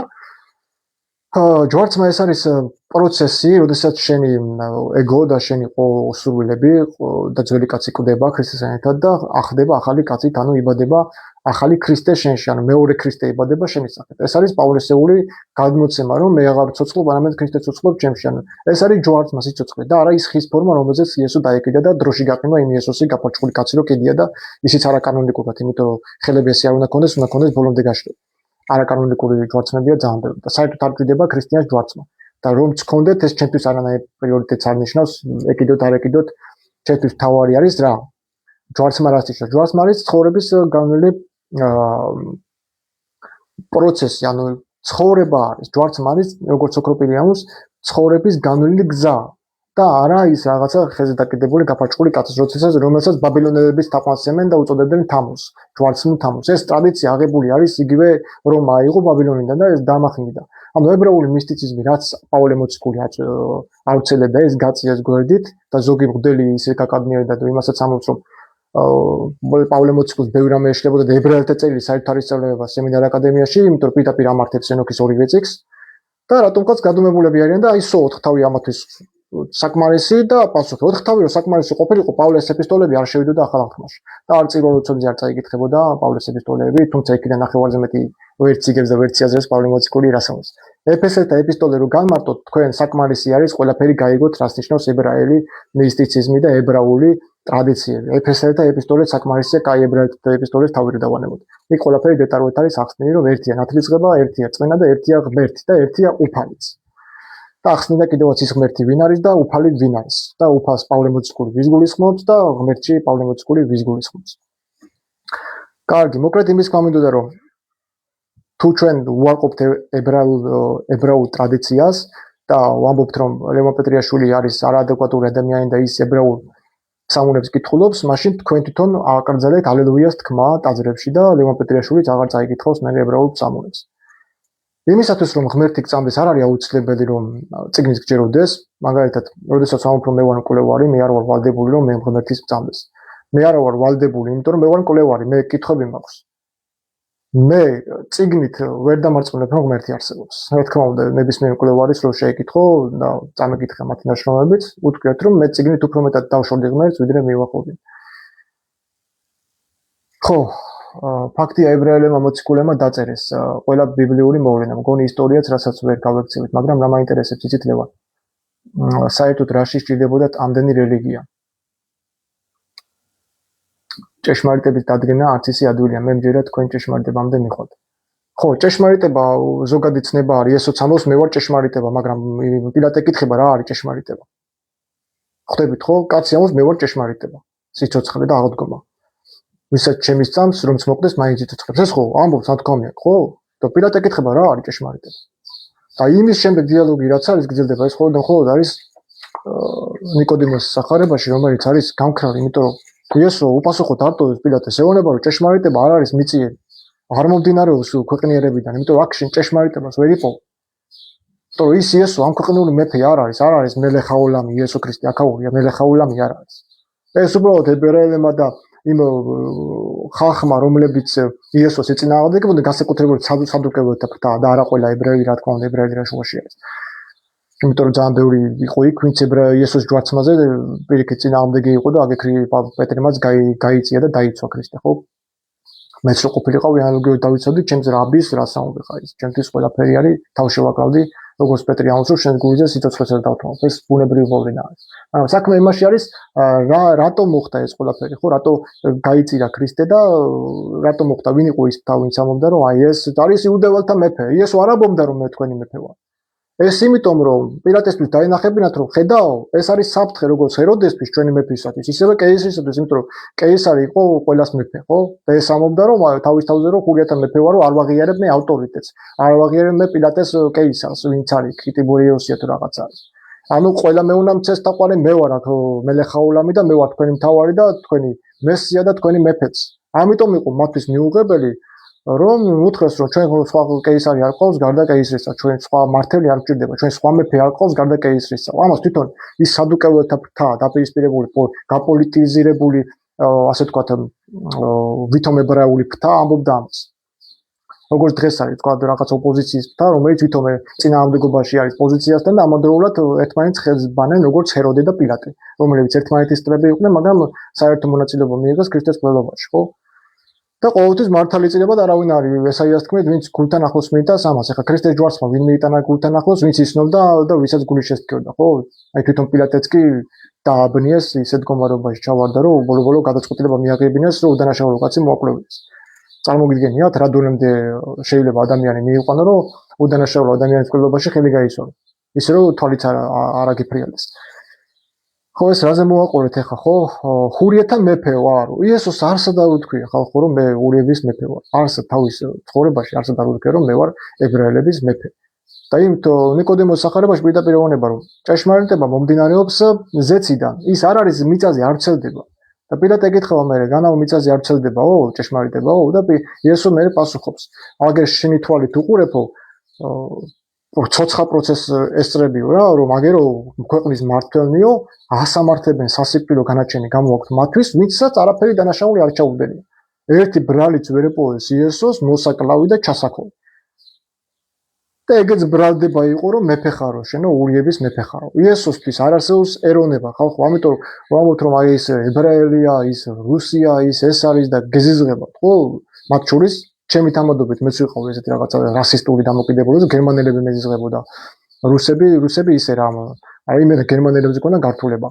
ებრაელებზეც ხანდახან შოც გადავარტყავდი ხოლმე მეთქი აი ისინი არიან ეგენი ღვთისმშეული არიან ამდენი კანონები და ვერ იცავენ მაგრამ რასისტობას არ ასწავლიდა იესო რომაელს წმენა შეუქო არაებრაელთან მიდიოდა ფარისეულებთან მეგობრობთან ავაზაკებთან პურჭამდა და გაოცებულები იყვნენ კაცო ღმერთის ზევა რო იძახისო და არ იცისო როგორ დედაკაცთან ლაპარაკობსო არ იცისო როგორ კაცებთან ზიისო ეს რანაირი მესია არისო გამიგე ჩვენი მესიაო ესე არ მოიქცეოდა დაბნეულობაში ყავდა როდემდე ვიყო დაბნეულობაშიო როდემდე ყავდა დაბნეულობაში ბოლო-ბოლო აღიარებ მესია ხარ თუ არა ხარ ხო ეუბნებიან რა სინედრიონზეც და იესო აღიარებს რომ ის არის მესი ფრაზა ბიბლიაში ადამიანისგან გამოაცალა ერთი ნეკნი და გააჩინა ევა ნეკნი გადამითარგმნეთ ებრაულად რას ნიშნავს მადლობაო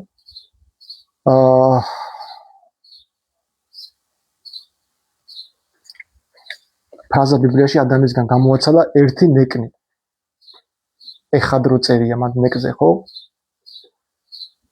და გააჩინა ევა ნეკნი გადამითარგმნეთ ებრაულად რას ნიშნავს ძვალი წერია ძველ ქართულად ძვალიო მე ხა კომპეტენტური არა ვარ მაგ საკითხში ხა როგორც ვიცი მათ ებრაული ფრაზა ნეკნად ითარგმნება როგორც თარგმნიან ცელაო თუ რაღაც ესეთი როგორც გულამოთხოზორიან თქვა ხო ცელაო თუ რაღაც ესეთი არ ვიცი ხა არა ვარ ჩახედი იმიტომ ბევრი განმარტებები არსებობს მაგაზე ხა ენუქის წიგში ჩვენ რო თარგმნით ებრაულიდან იქაც ნეკნია მოხსენებული რომ გვერდიდან ნეკნი გამოუღო და იმ ნეკნისგან შეუქმნა ევა პირდაპირ ნეკნი წერია ნუ ამაზე შემდგომში შევეკითხები კომპეტენტურ პიროვნებაზე და გაგცემთ პასუხს არა პრობლემა ნუ მოკლედ ჩვენ ახლა დავიწყოთ ამაზე საუბარი ხო ეს წამნიშნულოვანი წიგნი არის რომელიც კომუნისტებმა გააქრეს რატომღაც ჩამივარდა ხელში და აი რა წინააღმდეგობები იყო თვითონ მართლმადიდებლობაში ერთმანეთის მიმართ წავიკითხავ ამ ტექსტს წაკითხვა იმიტომ არის მნიშვნელოვანი რომ ზოგის მხედველობა უჭირს რომ წაიკითხოს პოსტად რო დავდო ამიტომ ჯობია რომ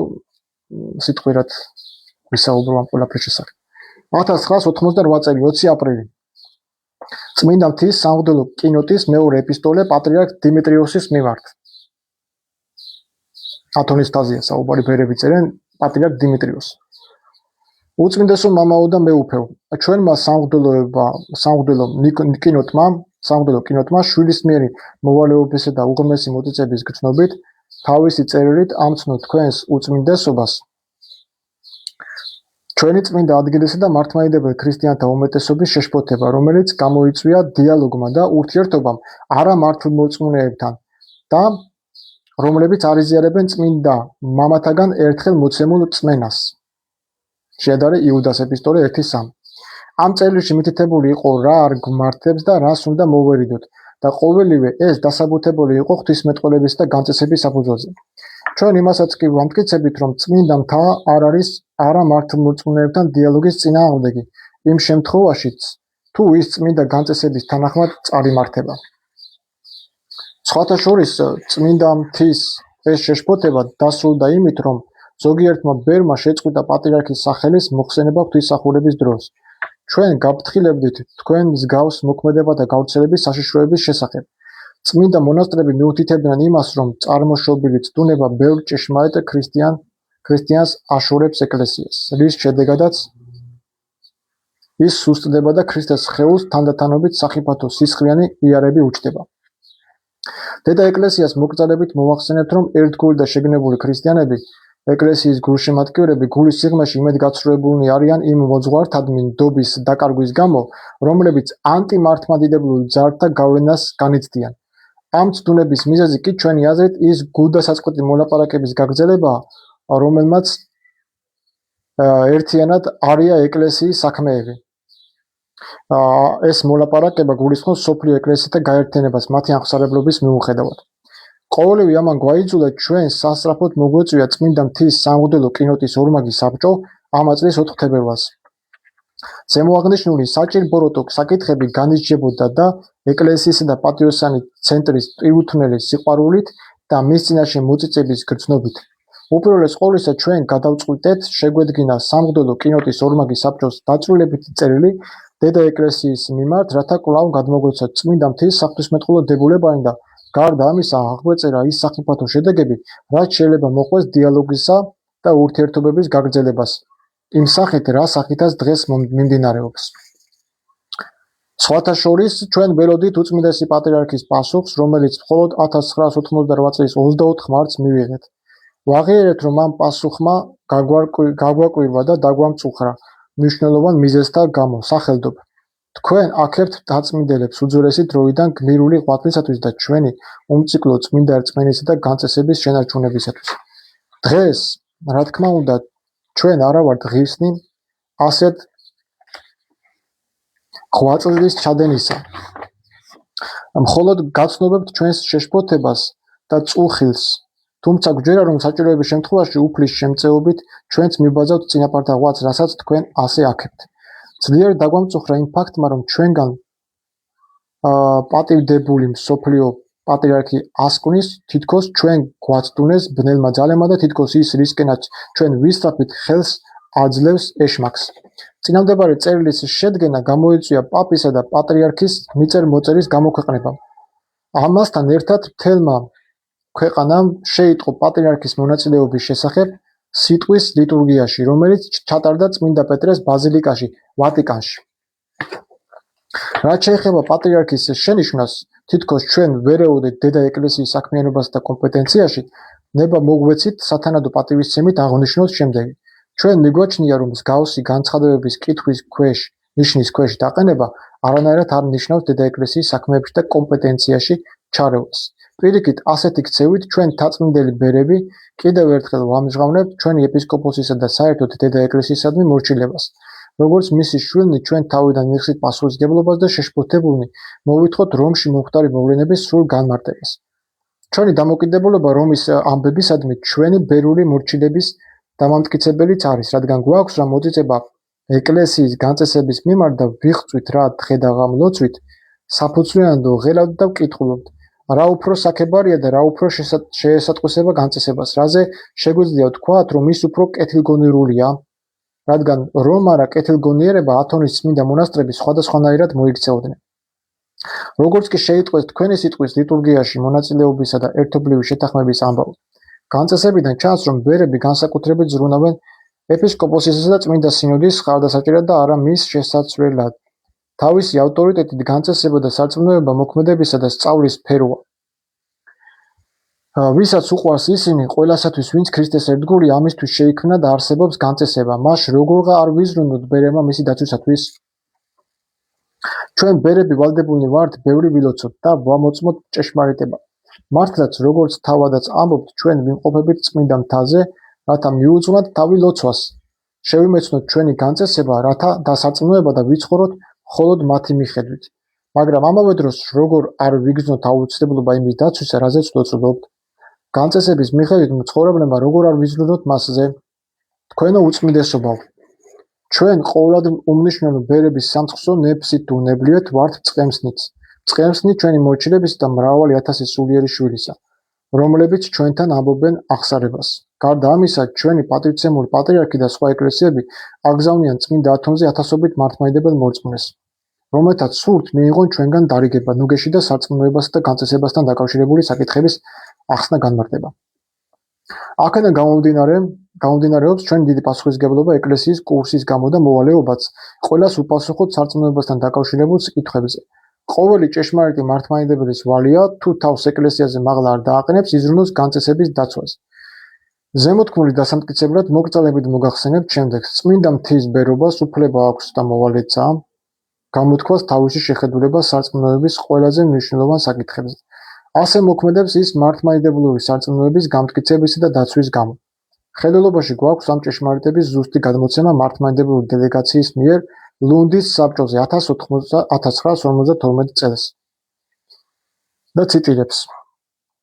ამ სარწმუნოების მოძღვრებას წარმოადგენს და გარდმოსცემს მხოლოდ და მხოლოდ ეკლესია, კრებული და ხალხი, პირველ რიგში კი მისი იერარქია, მთელი მისი საეპისკოპოსო და არა ინდივიდუალურად, არამედ წმინდა კრებებზე სულიწმინდას მოწმობით.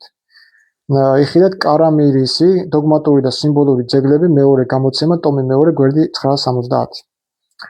ეს გამოძახილია 1858 წლის აღმოსავლეთ პატრიარქთან პასუხისა, რომელიც გვამცნობს მაშასადამე. ახლა ციტირებს იქიდან კარამისიდან იქვე 290 გვერდიდან. მაშასადამე არც პატრიარქებს და არც კრებებს არ შეუძლიათ შემოიტანონ რაიმე სიახლე. გავიმეორებ, არც პატრიარქებსა და არც კრებებს არ შეუძლიათ შემოიტანონ რაიმე სიახლე, რადგან რელიგიას ფარველობს ქრისტეს სხეული, ანუ თვით ხალხი, რომელსაც სურს, რომ თავისი რელიგია იხილოს უცვალებელი და მამათა რელიგიის მსგავსი. ეს თვითონ გამოსცადა მრავალმა პაპისტური განდგომილების მიმდევარმა და ლათინურად ბრძნულმა პატრიარქებმა, რომლებმაც ვერაფერს ვერ მიაღწიეს. არსებობს მართლმადიდებლობის და კერძოდ კონსტანტინოპოლის ეკლესიის განწესება, რომლის მიხედვითაც, როგორც მიუთითებდა კონსტანტინოპოლის ეკლესიის დიდი მოძღვარი თეოდორე სტოდიელი, ბერებმა ქმედითი მონაწილეობა უნდა მიიღონ მართლმადიდებლური დოგმების გარდმოცემისა და განწესების დაცვაში, შენახვასა და აღმსარებლობაში. რამდენჯერ უთხოვია დედა ეკლესიას რჩევა ბერებისგან და განსაკუთრებით დაწმინდებლებისგან, მნიშვნელოვანი საეკლესიო საკითხების გადასაჭრელად. ამაზე მიუთითებს მათი მონაწილეობა დიდ კრებებში, მაგალითად მე-14 საუკუნის კრებაში. ამასვე ადასტურებს წმინდა მთის მრავალი იღუმენისა და ბერის სახელი, რომელიც იხსენიებიან კრებათა მატიანეებში. ასე რომ ეკლესიამ საქმე დაამტკიცა თავისი პატივისცემა ბერ-მონაზვნობის მიმართ და ცნო მათი ეკლესიის ცნობიერების ზუსტი განსაზღვრის უნარი. რამდენადაც ისინი მოშორებულნი არიან ამ ქვეყნიურ ცხოვრებას, ამდენად შორს დგანან იმ მომაკვდინებელი გავლენებისგან, რომლებიც ასე ცვლის მართლმადიდებლურ ცნობიერებას. როგორ შეიძლება უწმინდესო, რომ მთაწმინდებთა მიერ გამოთქმული შეშფოთება რწმენის საკითხების შესახებ ჩაითვალოს თქვენი და სხვა ეკლესიების საქმეებში და კომპეტენციაში ჩარევათ? ან განარწმენა ჩვენი საერთო საუნჯე არ არის? განა არ ხდებოდა ეკლესიის ისტორიაში ისეთი რამ, როცა ადგილობრივ ან სოფლიო კრების მქონე კრებებიც კი ცდებოდნენ? განა ღირსმა მაქსიმე აღსარებელმა ერთმა უბრალო ბერმა არ იხსნა მართლმადიდებლობა, როდესაც მას პატრიარქები და კრებები განუდგნენ?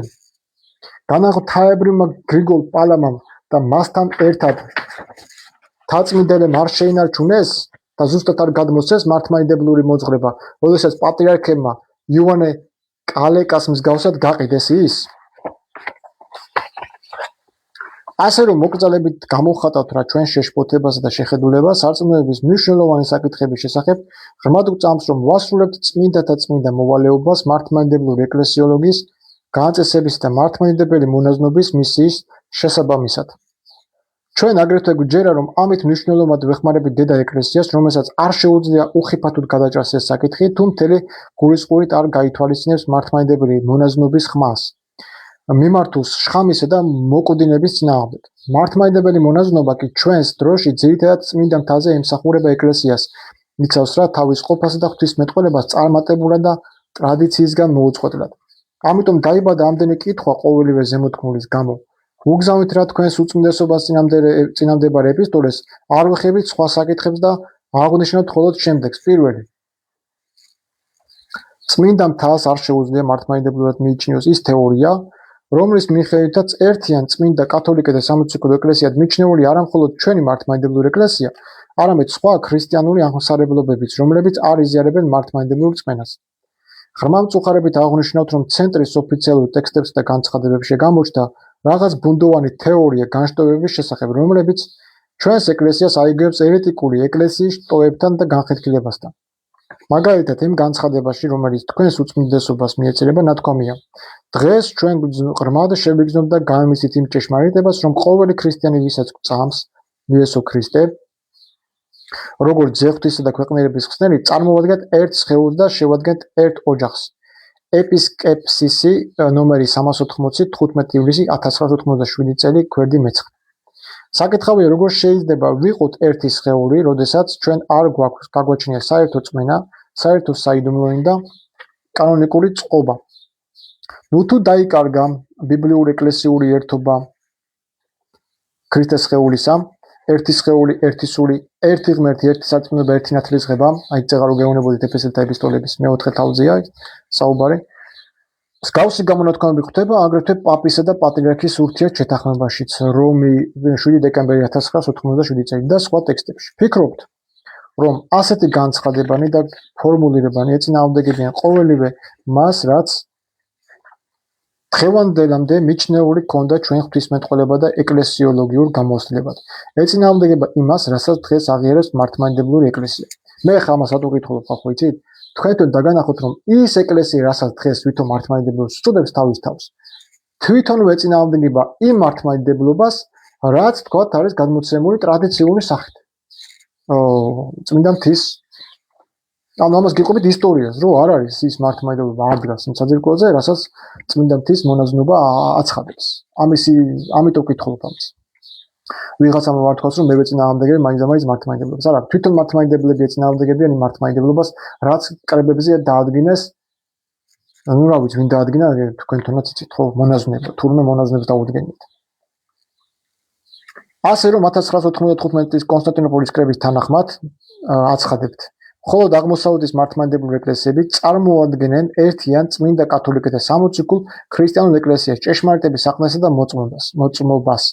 კარამარისი იქვე გვერდი 950 რაღაცა კარამარისია წიგნი, სადაც ეს წერია, რომ ჭეშმარიტ წმენას და სამოციქულ და კათოლიკურ ტრადიციას ეკლესიას წარმოადგენს მხოლოდ აღმოსავლეთის მართლმადიდებლობა, ანუ ბიზანტიური ეკლესია. მსგავსი დოგმატი გამოთქვეს მართლმადიდებლებმა ნიუ-დელიში 1961 წელს. მართლმადიდებლებისათვის მართლმადიდებლური ეკლესია არის ერთიანი წმინდა კათოლიკე და სამოციქულო ეკლესია. მართლმადიდებლური ეკლესია ამტკიცებს და აღიარებს, რომ მისი საფუძველი და მოძღვრება ემთხვევა მოციქულთა ქადაგებებსა და ძველი განუყოფელი ეკლესიის განწესებას. კარამარისი იქვე გვერდი 978. სამწუხაროა, რომ ნიუ-დელის შემდეგ ეკლესიათა მსოფლიოს საბჭოში მონაწილე მართლმადიდებლებმა შეწყვიტეს საკუთარი განცხადებების გაკეთება, ასე რომ ჩვენი მართლმადიდებლური ეკლესია თანამშრომლობს ეკლესიათა მსოფლიოს საბჭოში, როგორც პროტესტანტობის ერთ-ერთი დანამატი და ამრიგად დუმილით უარს ამბობს თავის ღირსებაზე, კერძოდ რომ ის არის ერთიანი წმინდა კათოლიკე და სამოციქულო ეკლესია. ჩვენ თვლით, რომ ეს საკითხი პირველხარისხოვანი მნიშვნელობისაა და ამ წინაპირობის გარეშე არ შეიძლება ეკლესიათა მსოფლიოს საბჭოში მონაწილეობის მიღება. ეხლა მეორე საკითხი, რაც ამ ეპისტოლეში არის პატრიარქის წინააღმდეგ, პატრიარქის წინაშე გაგზავნილი. მართლმადიდებლობის წარმომადგენლების ოფიციალური განცხადებები და მათი საქციელი ნიშნავს პაპისა და რომაულ კათოლიკური ეკლესიის მართლმადიდებლებად აღიარებას. სხვანაირად როგორ უნდა განმარტოთ ისეთი მისალმებები და სახელდებები პაპის მიმართ, როგორიცაა უპირველესი თანასწორთა შორის სრულიად ქრისტიანულ ეკლესიაში, უფროსი ძმა რომის მთავარმოძღვარი, ძველი რომის არქიმოძღვარი და აგრეთვე სხვა მიმართვები, რომლებიც გამოქვეყნებული იყო ეპისკეპსისში. წარმოგიდგენთ რომის პაპს როგორ მიმართავდნენ იმდროინდელი პატრიარქები, რა სტატუსებით მიმართავდნენ. უფროსი ძმაო, წარმოგიდგენიათ? რადგან ეს ასეა, მაშინ აღარაა გასაკვირი, რომ მართლმადიდებელი სამღვდელოება ეამბორება პაპისა და სხვა კათოლიკეთა ეპისკოპოსების მარჯვენას. იწვევს მათ მართლმადიდებლური საკრებულოების გაკურთხებლად და როგორც ეს უკანასკნელად მოხდა რომში, მონაწილეობას ღებულობს კათოლიკეებთან ერთად წირვაში. ყოველივე ამის გამო ჭეშმარიტი მართლმადიდებლები გვეკითხებიან, თუ როგორი დამოკიდებულება უნდა ჰქონდეთ მათ პაპის მიმართ, რომელიც არ არის მართლმადიდებელი. გვეკითხებიან აგრეთვე როგორ უნდა შეასრულონ მართლმადიდებლებმა პატრიარქებმა სულის მოსახსენებელი წესი პაპთა საფლავებზე, რომლებიც ეკლესიის მიერ არაერთგზის დაგმობილ ერეტიკოსებად აღესრულნენ. ხომ არ ნიშნავს ეს იმას, რომ ისინი მართლმადიდებლებად უნდა მივიჩნიოთ? უწმინდესო წმინდა მთას არ შეუძლია ყოველივე ამის შეწყნარება, რადგან ეს არ შეესაბამება მართლმადიდებლურ განწესებას, რომელიც წმინდა მამებმა გადმოგვცეს. წმინდა და დიდი ფოტი თავის ცნობილების სტორიაში აღმოსავლეთის წმინდა საყდართა მიმართ გმობს, რომ დასავლელთან ცრუ მოძღვრებას წერს ასეთ რამეს. მათ არა მარტო შემოიტანეს სხვადასხვა უკანონო ბანი, არამედ უხამსობის ისეთ წერილასაც კი მიაღწიეს, რომ თვით სარწმუნოების უწმინდეს სიმბოლოში, რომელიც ყველა კრების გადაწყვეტილების მიხედვით უცვლელად უნდა იქნეს დაცული, გაბედეს სიახლის შეტანა, თავიანთი ცრუ სიბნელისა და მზაკრობის და კადნერების სიჭარბის გამო სატანის ხრიკები მათ გაბედეს ეთქვა, თითქოს სული წმინდა გამოდის არა მხოლოდ მამისაგან, არამედ ძისაგანაც. ამას აკეთებენ თვითონ მართლმადიდებელი პატრიარქები, თვითონ მართლმადიდებელი სამღვდელოება. აი ამას ეხლა რასაც გითხავთ. ამას მხოლოდ ათონის ფთა დაუპირისპირდა. წარმოგიდგენიათ მე რა წვდომაზე მაქვს ინფორმაცია და მე მგონი მართლმადიდებელი არა ვარ 100 წელი არ ვიქნები კვლევარი არ არის ვალდებული იყოს რომელიმე დენომინაციის მიმდევარი. მე არ ვახიარებ დენომინაციას. არც ეც. ჩემთვის მიუღებელია. როცა აგი რამდენი განხეთქილება არის და ერთმანეთში ვერ მოუგვარები და ვერ დაულაგებია. რაც დაადგინა კრებებმა, ვითომ 60 ქულო იმასაც არ ემორჩილებია. ეს არის კარამარისი, იქვე ტომი პირველი გვერდი 323. ეხლა მე გიკითხავთ ამას ისტორიულ წყაროს, რომელიც კომუნისტებმა აკრძალეს. ნუ ეხლა რა თქმა უნდა, ეხლა ნაკომუნისტარი მღვდლებისთვის ეს მიუღებელია ხამ წიგნის გასარჯება და გამოქვეყნება მით უმეტეს. ხმას იმიტომ არავინ არ იღებს და რომის პაპსაც იმით ოკოცნიან ხელზე. როგორც ცნობილია, პაპისტური განდგომილება ეკლესიამ დაგმო პატრიარქ მიქელ კერულარიელის დროს. ის დაგმობილი იქნა აგრეთვე კონსტანტინოპოლის დიდ კრებებზე 1341, 1347 და 1351 წლებში. სამი კრება ყოფილა კონსტანტინოპოლის დიდი კრებები, წარმოგიდგენიათ? ამ წლებში 1351 და 1351 წლებამდე, ასე ხარ სამი კრება ყოფილა. ისიხაზმის შესახებ დავისას. ბარლამელებისა და სხვა ლათინურად მძნობებთან ერთად მართლმადიდებლურმა აღმოსავლეთმა დაგმოდა უარყური ლათინური სკოლასტიკა და მისი თაყვანისმცემელი დასავლეთის ეკლესიაც, რომელიც ჩვენს დრომდე იფარავს და იცავს ბარლამელებსა და ისიხაზმის სხვა წარმომადგენლებს. იქვე 353 გვერდი კარამარის. წმინდა მარკოს ეფესელი სხვა ცრუ მოძღვრებათა შორის იხსენებდა ლათინთან სწავლებასაც და ამტკიცებდა, რომ ლათინები არა მხოლოდ განდგომილები არიან, არამედ ერეტიკოსებიც. ასევეა წმინდა გრიგოლ პალამას მიხედვითაც, რომელმაც თქვა, რომ ლათინები გასცდნენ ჩვენი ეკლესიის საზღვრებს. წმინდა მარკოს ეთანხმებიან მომდევნო მამები და კრებები, რომლებიც პაპისტებს მიიჩნევენ ერეტიკოსებად, ქრისტეს ჭეშმარიტი სამწუხაროსგან განდგომილებად. მაგალითისთვის შეიძლება დავასახელოთ 1722 წლის კონსტანტინოპოლის კრების ეპისტოლე ანტიოქიის მართლმადიდებელთა მიმართ, 1838 წლის კონსტანტინოპოლის კრების დებულება ლათინთა სიახლეების საწინააღმდეგოდ, მართლმადიდებელი პატრიარქების პასუხი პაპ პიუს მეცხრეს მიმართ 1858 წლის, რომელშიც პაპიზმი დაგმობილი არიანელობის გამო და 1895 წლის კონსტანტინოპოლის კრების პასუხი პაპ ლევ მე-13-ს მიმართ, სადაც ნათქვამია, რომ მართლმადიდებლური ეკლესია ერთიანი წმინდა კათოლიკე ქრისტიანული ეკლესია, დასავლეთის ეკლესიამ კი მე-10 საუკუნიდან და შემდგომ პაპის მეშვეობით შემოიღო სხვადასხვა უცხო და ერეტიკული სიახლენი, რის შედეგადაც გამოეყო და ჩამოშორდა ჭეშმარიტ მართლმადიდებლურ ქრისტიანულ ეკლესიას. ეხლა ეს ბარლაამი წეგა რო ახსენეთ ვინ იყო? ეს იყო ბიზანტიური ბერი, დაიბადა მე-19 საუკუნის ბოლოს, მე-13 საუკუნის ბოლოს. 1329 წელს ავინიონში აწარმოებდა მოლაპარაკებას დასავლეთის და აღმოსავლეთის ეკლესიების გაერთიანების შესახებ. იბრძოდა ისიხაზმის წინააღმდეგ, დამარცხდა კონსტანტინოპოლის ერთ-ერთ კრებაზე, რის შედეგადაც წავიდა იტალიაში და 1352 წელს მიიღო კათოლიკობა. ანუ ბარლაამს იცავდნენ ისინი, ანუ ვისაც გაერთიანება სურდა, პატრიარქები და მართლმადიდებელი პატრიარქები ხელსაფარებდნენ.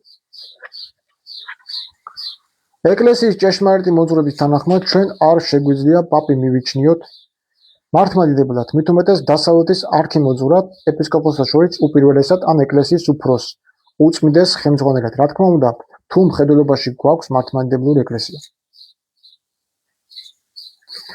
როგორც 1727 წლის კონსტანტინოპოლის კრებაზე ითქვა, რომის პაპი ითვლება არა წმინდა კათოლიკე ეკლესიის თავად, არამედ მის წევრად.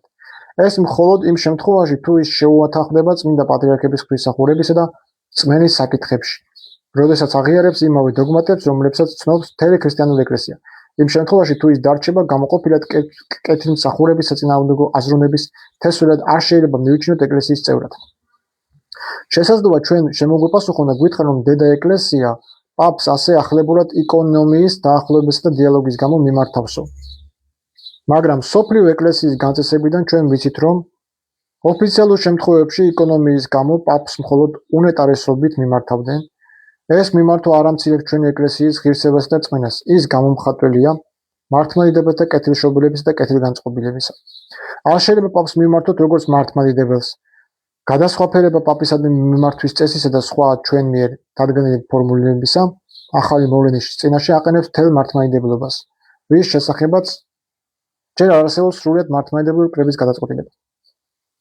ამგვარი წარმოდგენები პაპის თებში ქმნის სრულ წარმოდგენას, თითქოს მართლმადიდებლური ეკლესია პაპს მართლმადიდებლად მიიჩნევდეს. ეს კი ხელს უწყობს დღევანდელი დასავლეთში პაპიზმის მნიშვნელოვან შერყეული საფუძვლების გამაგრებას.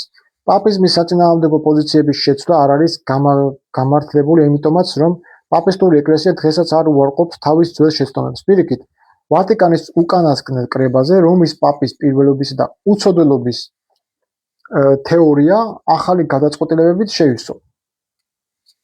ცნობილია, რომ ახლანდელი რომის პაპი ხელს უწყობს უნიას და თუ ჩვენ ძალით არ დავიბრმავებთ თვალს, დავინახავთ, რომ პაპიზმა შეცვალა მხოლოდ ენა და ტაქტიკა და არასული. ამის დასამტკიცებლად გამოდგება ის სიტყვებიც, რომლებიც თავისი პირველობის შესახებ საპატრიარქო კრებებზე წარმოთქვა პაპმა 1969 წელს და ისიც, რასაც ის ამბობდა რომში მსოფლიო პატრიარქთან უკანასკნელი შეხვედრის დროს. ზემოთქმულს ამტკიცებს ცნობილი კათოლიკე მღვდლის დიუპრეს მიერ 20 წლის წინათ გამოცემული წინადადება. ჩვენ შეგვიძლია გამოვიდოთ პაპის პირველობა იმ მნიშვნელობით, როგორთაც ჩვენთვის იქნება მისაღებიო. მან არ იცის, რომ ჩვენ მართლმადიდებლები უარყოფთ პირველობის არა განმარტებას, არამედ მის არს, როგორც ეკლესიაში ჰუმანიტარული საწყისის გამოვლენას. ეს მეორე საკითხი მოხდა, ახლა მესამე საკითხი.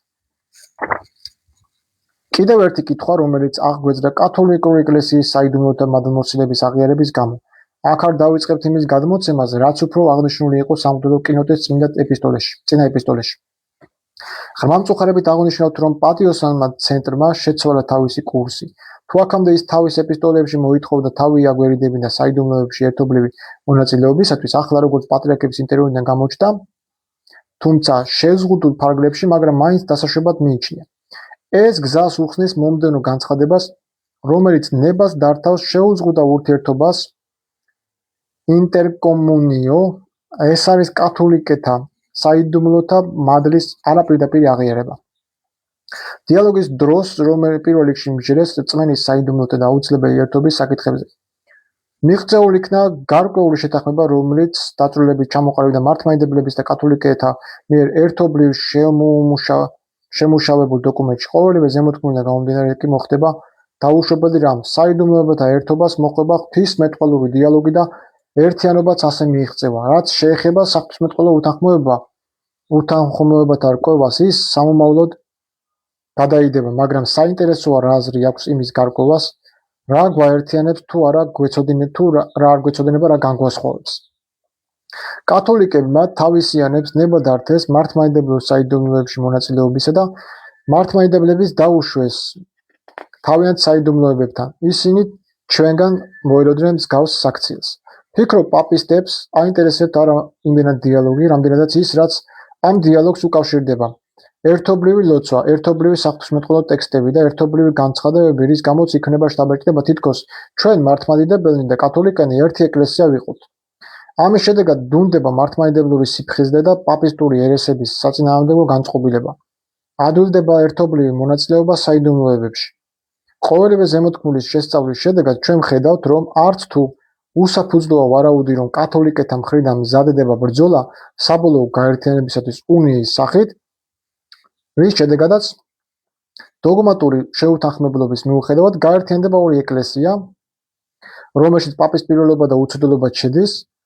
მართლმადიდებლების და კათოლიკენის თითქოს და შევინარჩუნებთ ჩვენს მოძღვრებასა და განწესებას, მაგრამ ამგვარი გაერთიანება გარდა იმისა, რომ არ იქნება ჭეშმარიტი ხელს მისცემს რომს, რომელიც აღმოსავლური ეკლესიების შემოერთების ძველი ტრადიციისა და გამოცდილების გამგრძელებელი გახლავთ. თავიდან ის გაუერთიანდება იმ ეკლესიებს, რომლებიც დამოუკიდებლობას ინარჩუნებენ, მაგრამ თანდათანობით მათი დამოუკიდებლობა შეიზღუდება და ბოლოს მთლიანად დაემორჩილებიან რომს. ჩვენ არ უნდა დავივიწყოთ, რომ რომს მეტად დახვეწილი და ძლიერი ორგანიზაცია აქვს, რითაც იმორჩილებს მცირერიცხოვან, არაორგანიზებულ და ხშირ შემთხვევაში ანტიქრისტიანული მთავრობის მიერ დევნილ მართლმადიდებლებს. როგორ არ უნდა დაგვაფიქროს იმ ფაქტმა, რომ პაპს ათონზე სამი წარმომადგენელი ყავს: ლათინი არქიეპისკოპოსი, უნიატი ეპისკოპოსი და ნუნცია. ნუნცია არის პაპის გაგზავნილი პირველი კატეგორიის ელჩი, ნუნციას ეძახიან. და რომ ვატიკანი ეკლესიის სახელით აცდირებს სახიფათო ფილეტიზმს. წმინდა მთა სერიოზულადაა შეშფოთებული იმის გამო, რომ ჩვენსა და კათოლიკებს შორის არსებული საერთო ფაქტორების აღნიშვნის, ერთობლივი განცხადებების და ერთობლივი ლოცვების დროს ჯეროვანი ყურადღება არ ექცევა საღვთისმეტყველო უთანხმოებებსა და შეუსაბამობებს. ეს კი ხელს უწყობს მართლმადიდებლებში მართლმადიდებლური ცნობიერების დაკარგვას, რის შედეგადაც ისინი პაპიზმისთვის ადვილად ხელში ჩასაგდებნი ხდებიან. ჩვენ გაოცებულნი ვართ აგრეთვე იმითაც, რომ პირველი პაპისა და პატრიარქის ერთობლივი განცხადებით შერეული კომისია ცდილობს დაამტკიცოს თითქოს ორ ეკლესიას შეიძლება ჰქონდეს ეკლესიურ საიდუმლოებათა თანაზიარობა და საერთო წმენა, მაგრამ ეს შეუძლებელია იმ უბრალო მიზეზის გამო, რომ მართლმადიდებლური აღმსარებლობა განსხვავდება კათოლიკურისგან, მათ მიერ შემოღებული დოგმატების გამო. ამიტომ თუმცა საიდუმლოებებს ორივე ეკლესიაში აქვთ საერთო შემადგენელი ნაწილები, ჩვენ არ შეგვიძლია ვილაპარაკოთ საიდუმლოთა ერთობლივ აღსრულებაზე ან დასავლეთის ეკლესიის მადლზე, რადგან ამ საიდუმლოთა აღმასრულებელი სამღვდელოება სხვა სარწმუნოებისაა.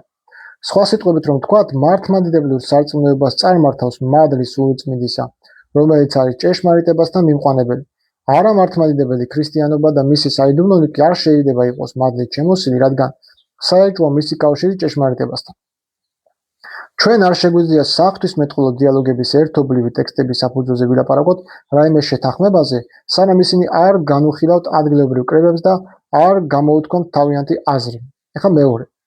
კათოლიკური ეკლესიის მეთაური წმინდა პეტრეს ბაზილიკაში წარმოთქმულ თავის სიტყვაში ამოწმებს განხეთქილებამდელ ეპოქას, როდესაც აღმოსავლეთი და დასავლეთი მივიდოდნენ საკუთარი გზებით, მაგრამ ინარჩუნებდნენ ერთობას სარწმუნოებაში და საიდუმლოებებში, მაგრამ ჩვენ მაშინ მივდიოდით არა ორი, არამედ ერთი გზით და ჰქონდა საერთო შეხედულებები ჭეშმარიტი წმენისა და ცრუ მოძღვრებების შესახებ, მაგალითად ფილიოქვე, ამ ძისაგან სულიწმინდის გამომავლებაც. დაგმობილი იყო ორივე ეკლესიის მიერ. კონსტანტინოპოლის კრება 879 წელს. ეს შეცდომა აქ შეცდომას უშვებს წერალი. კონსტანტინოპოლის კრებაზე ნეტარი რა ქვია იმას, ავგუსტინე პიტაპიცეს თავის წიგნში, რომ სულიწმინდა გამოდის რა მამისაგან, ასევე ძისაგანაც, უპირველესად მამისაგან, ხოლო შემდეგ ძისაგან. უპირველესად მამისაგან და ძისაგანაც გამოდის. ეს არის ხაზგასმული იყო კონსტანტინოპოლის კრებაში მითითებულია, რომ ყველა იმდროინდელი ეკლესიის მეთაური აღიარებდა სულიწმინდისაგან გამომავლობას, ძისაგან სულიწმინდის გამომავლობას. ამიტომ ეს ეპისტოლე უკვე შეცდომა არის. განსხვავებული ენები და ჩვეულებები არ განსაზღვრავენ ორი ეკლესიის სხვადასხვა გზას. ერთი გზა ორად გაჰყოლ, მხოლოდ იმ სიახლემ, რაც მოყვა კათოლიკეთა მიერ ახალი დოგმატების შემოტანას. წმენის განსხვავებული გზების და მათი გაერთიანების თემა წარსულშიც პოპულარული იყო კათოლიკეთა შორის და ასევე როგორც დღეს ყველაფერი გაერთიანების შესაძლებლობამდე დაიყვანებოდა. ანუ ერთიანობის წინააღმდეგი არის ისე მართლმადიდებლური აღმოსავლური ეკლესია. აი ეს ბიზანტიური ეკლესია, რომ არ უნდა პოლიტიკურ დონეზე რომ შეუერთდეს და რომ გაბატონდეს მთლიანად მართლმადიდებლობაზე. ამის წინააღმდეგი არის ეს ბიზანტიური აღმოსავლური მართლმადიდებლობა. ამიტომ მოიხსენებს დასავლეთს ერეტიკოსებად და არის რაღაც ფაქტები, რაშიც არიან მართლები და ასევე კათოლიკებიც არიან თავის კუთხით მართლები, იმიტომ რომ როდესაც გაყოფაზეა საუბარი, არ შეიძლება ისეთი რაღაცა გაყო, რაც აქამდე გაერთიანებდეთ. 9 საუკუნე ერთად იყავით და რაღაცა სისულელის გამო დაშორდით. როდესაც მე-14 საუკუნემდე ჩვენს წმინდა მამას გიორგი დაწმინდელს არ მიაჩნდა ერეტიკულად უმფრონოს და ფილიოქვის აღიარება მართლმადიდებლობაში. გავაგრძელოთ მესამე კიდევ ერთი საკითხი, რომელსაც პაპი თავის სიტყვაში შეეხო, ეს არის რომის ეკლესიის პირველობის საკითხი. ამაზეც ხარდასაჭერად მას მოყავს წმინდა ეგნატი ანტიოქიელის სიტყვები. მაგრამ წმინდა ეგნატი არ ლაპარაკობს რომის ეპისკოპოსობის პირველობის შესახებ. ის მხოლოდ აღთხოვანებით აღნიშნავს, რომ რომის ეკლესია უპირველესია სიყვარულის მისეული გამოხატვით და რომ ის სხვა ეკლესიაზე მეტად ზრუნავს დევნილსა და შეჭრებულ ქრისტიანებზე. ჩანს, რომ პაპს წმენის საკითხები არ აინტერესებდა, როდესაც წმინდა ეგნატეს შრომიდან იმოწმენდა ციტატებს. გარდა ამისა, პაპი თავდაჯერებით განაცხადებს: გრძნობ მე ამირჩიეს რომის ეპისკოპოსად მხოლოდ ქრისტეს ნები და არა სხვა რაიმე მიზეზითო. რა თქმა უნდა, პაპს შეუძლია როგორც სურს ისე გადმოსცეს საკუთარი შეხედულებები და განმარტოს თავისი პირველობის საკითხი, მაგრამ მით უფრო საჭიროა მსოფლიო პატრიარქის ღირსეული და გარკვეული პასუხი, რომელიც გადმოსცემს მართლმადიდებლურ შეხედულებას არა მარტო პაპის პირველობის, არამედ სხვა საკითხების შესახებაც. მეოთხე ახლა ერთობლივი მონაწილეობა ღვთისმსახურებაში და ერთობლივი ლოცვა სიტყვის ლიტურგიის დროს. რა თქმა უნდა, არა მხოლოდ თანამსახურება. ამ სიტყვის ვიწრო გაგებით, ღვთაებრივ ევქარისტიას უფრო განსაკუთრებული ადგილი უჭირავს რომის ეკლესიის მესაში, ვიდრე მართლმადიდებლურ ლიტურგიაში. პატრიარქის მონაწილეობა ამ მსახურებაში სახიფათო პრეცედენტს შექმნის. იმ მორწმუნეებმა, რომელთაც საქმეთხვეულო განათლება არ აქვთ მიღებული, ეს მონაწილეობა ღვთისმსახურებაში შეიძლება გაიგონ წირვის მიერი ურთიერთობად. ყველაზე ურთიერთდამთმობებმა კი შესაძლოა ივარაუდონ, რომ ამ ორ ეკლესიას უკვე აღარაფერი აღარ ყოფს. ეს მონაწილეობა თავისებურად იქნება აღქმული მართლმადიდებლურ მღვდელთა და ეპისკოპოსთა მიერ. ანალოგიური შემთხვევები უკვე გვაქვს, რომლებიც ბუნებრივია მოისურვებენ მიბაძონ თავიანთ პატრიარქს. მაშინ კი მთლიანად მოისპობა მართლმადიდებლური ცნობიერება და პატრიარქის მესაში მონაწილეობის გამო აღმოჩნდებით უსაზღვრო ქაოსში, ხოლო ეს არავის არ სურს. ყოველივე ეს გვაიძულებს კვლავ მოგმართოთ უწმინდესო მეუფეო ამ მოწოდებით და ვითარცა შვილებმა გთხოვთ შეისმინოთ ჩვენი ხმა ტკივილისა და ტანჯვისა. გვწამს, რომ განწესების ჯეროვნად გამოყენება მხოლოდ მაშინაა შესაძლებელი, თუ პატიოსანი ცენტრი გულწრფელად გაჰყვება მართლმადიდებლურ კურსს. ბოროტად არ გამოიყენებს იკონომიას და არ გადაიხრება მართლმადიდებლური ეკლესიოლოგისაკენ, რათა არ შეიყვანოს მართლმადიდებლური თვითჩემეცნება. გამოხატული წმინდა მამების, წმინდა კრებების და წმინდა კანონების მიერ. ამიტომ ბედავთ ვითარცა შვილებმა გთხოვოთ განგვისაზღვროთ არა მართლმორწმუნეებთან ურთიერთობის ფორმა, რომელიც შორს იქნება იმ მოდერნიზმისგან ჩვენი ეპოქის მომაკვდინებელმა ჰუმანისტურმა და სინკრეტისტულმა სულმა რომ წარმოშვა. წმინდა მთა, რომელიც ეკლესიისა და წმინდა მამათაგან მომდინარე სულიერი ცხოვრებით ცხოვრობს, ვერ დაუშვებს რაიმე გარეშეს თავის მართლმადიდებლური ცხოვრების წესში, ღვთისმსახურებაში, წმინდა მამათა და წმინდათა ცხოვრების წაკითხვაში. ეს გამოიწვევდა სულიერ გაურებას და დაპირისპირებას ჩვენ მოქმედებებსა და ეკლესიის წინაშე მოვალეობას შორის. გვჯერა, რომ თქვენი უწმინდესობის სინდისიერება და მწყემსმთავრული წინდახედულობა არ დაუშვებს მსგავსი სიახლეების დანერგვას და აღადგენს ყველაფერს მართლმადიდებლური განწესების თანახმად. ამით თქვენ გაახარებით მართლმადიდებელთა გულებს, როგორც წმინდა მთაზე, ასევე მის გარეთ და უზრუნველყოფდით მართლმადიდებლობის ერთიანობას. ხოლო იმ შემთხვევაში, თუ აღებული კურსი არ შეიცვლება, დიდ საფრთხეს შეუქმნით მართლმადიდებლობას და ასეთნაირად იმედით აღავსებთ არა მართლმორწმუნეებს. ჩვენი ეკლესიის ერთიანობის შერყევა და მისი პაპიზმისადი დამორჩილება მოტყუებით სურთ იმ ბნელ ძალებს, რომლებზეც ლაპარაკია პატრიარქის პატიოსან მიმართვაში. თქვენ მოუწოდებთ იმ ერთიანობისაკენ, რომელსაც ვერ გაამართლებს მართლმადიდებლური ეკლესიის სინდისი. ნება მოგოცით თქვენო უწმინდესობა, შევასრულოთ ჩვენი წმინდა მოვალეობა და მოგწადებით მოგახსენოთ ის, რაც თქვენმა უნეტარესმა წინამორბედმა პატრიარქ პაისიმ ანტიოქიელ პატრიარქ სილვესტერთან, იერუსალიმელ ქრისანთომოსთან და სხვა მღვდელმთავრებთან ერთად წარმოთქვა 1727 წელს და წავიკითხავ ამ ტექსტს. ვაღიარეთ კათოლიკე ეკლესიის იმ რწმენას, რომელიც ღვთის წყალობით აღიარებულია და განცხადებულია ევროპაში, აზიაში, ლიბიაში და ჩრდილოეთის შორეულ რაიონებში აღმოსავლეთის ეკლესიის მიერ.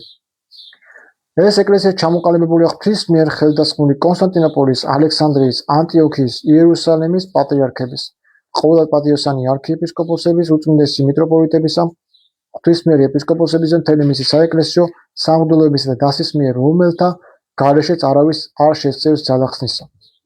მე ვაღიარებ ყოვლადწმინდა სამებას, უნდა წამდეს ჭეშმარიტება, წმინდა გული და დავიცვა უკანასკნელ ამოსულ თქვენს ხელშეუხებლად, გადაუკეთებლად, დაუღებლად, უცვლელად, უმციკლოდ, პირუთვნელად, დაწერილი გულის ფიცარზე მტკიცეთ, წარუშელად, ჭეშმარიტი დოგმების დასაცავად, თუ საჭირო იქნება არ დავიშურებ საკუთარ სისხლს, მწამს რა ქრისტე, ჩემი გამაძლიერები, რომელსაც ეკუთვნის დიდება და ძალის საუკუნეთა შინ ამინ. კარამარისი, იქვე გვერდო მეორე გვერდი 869.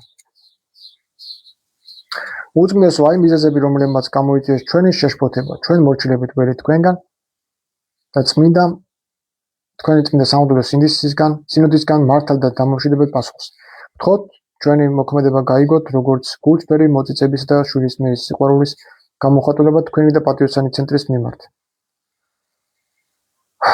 სამღვდელო კინოტის ორმაგი საბჭოს გადგენილებით დაინიშნა კომისია, რომელიც შედგება კუტლუმუშის, სტავნონიკიტას და ღირსი გრიგორის მონასტრების მოძღვართაგან. კომისია უნდა გამოცხადდეს პატიოსან ცენტრში ყოველივე ზემოთქმულის განსაჭირად. ამიტომ მოგწადებით ვთხოვთ თქვენს უწმინდესობას შევხვედრის დრო დაინიშნოს უახლოეს ხანში. ამასთან ერთად ვეამბობებით თქვენს მარჯვენას და ვრჩებით თქვენი პატივისმცემელი. საერთო კრების მონაწილე წმინდა ათონის 20 მონასტრის წარმომადგენელი. მეორე ეპისტოლეც არის, მე არის ათონის წმინდა მთის სამღვდელო კინოტის კომისიის ეპისტოლე პატრიარქ დიმიტრიოსის მიმართ. კიდე არის ეს ეპისტოლეები ამოწერილი. დავიღალე, წაკითხოთ ხალხო და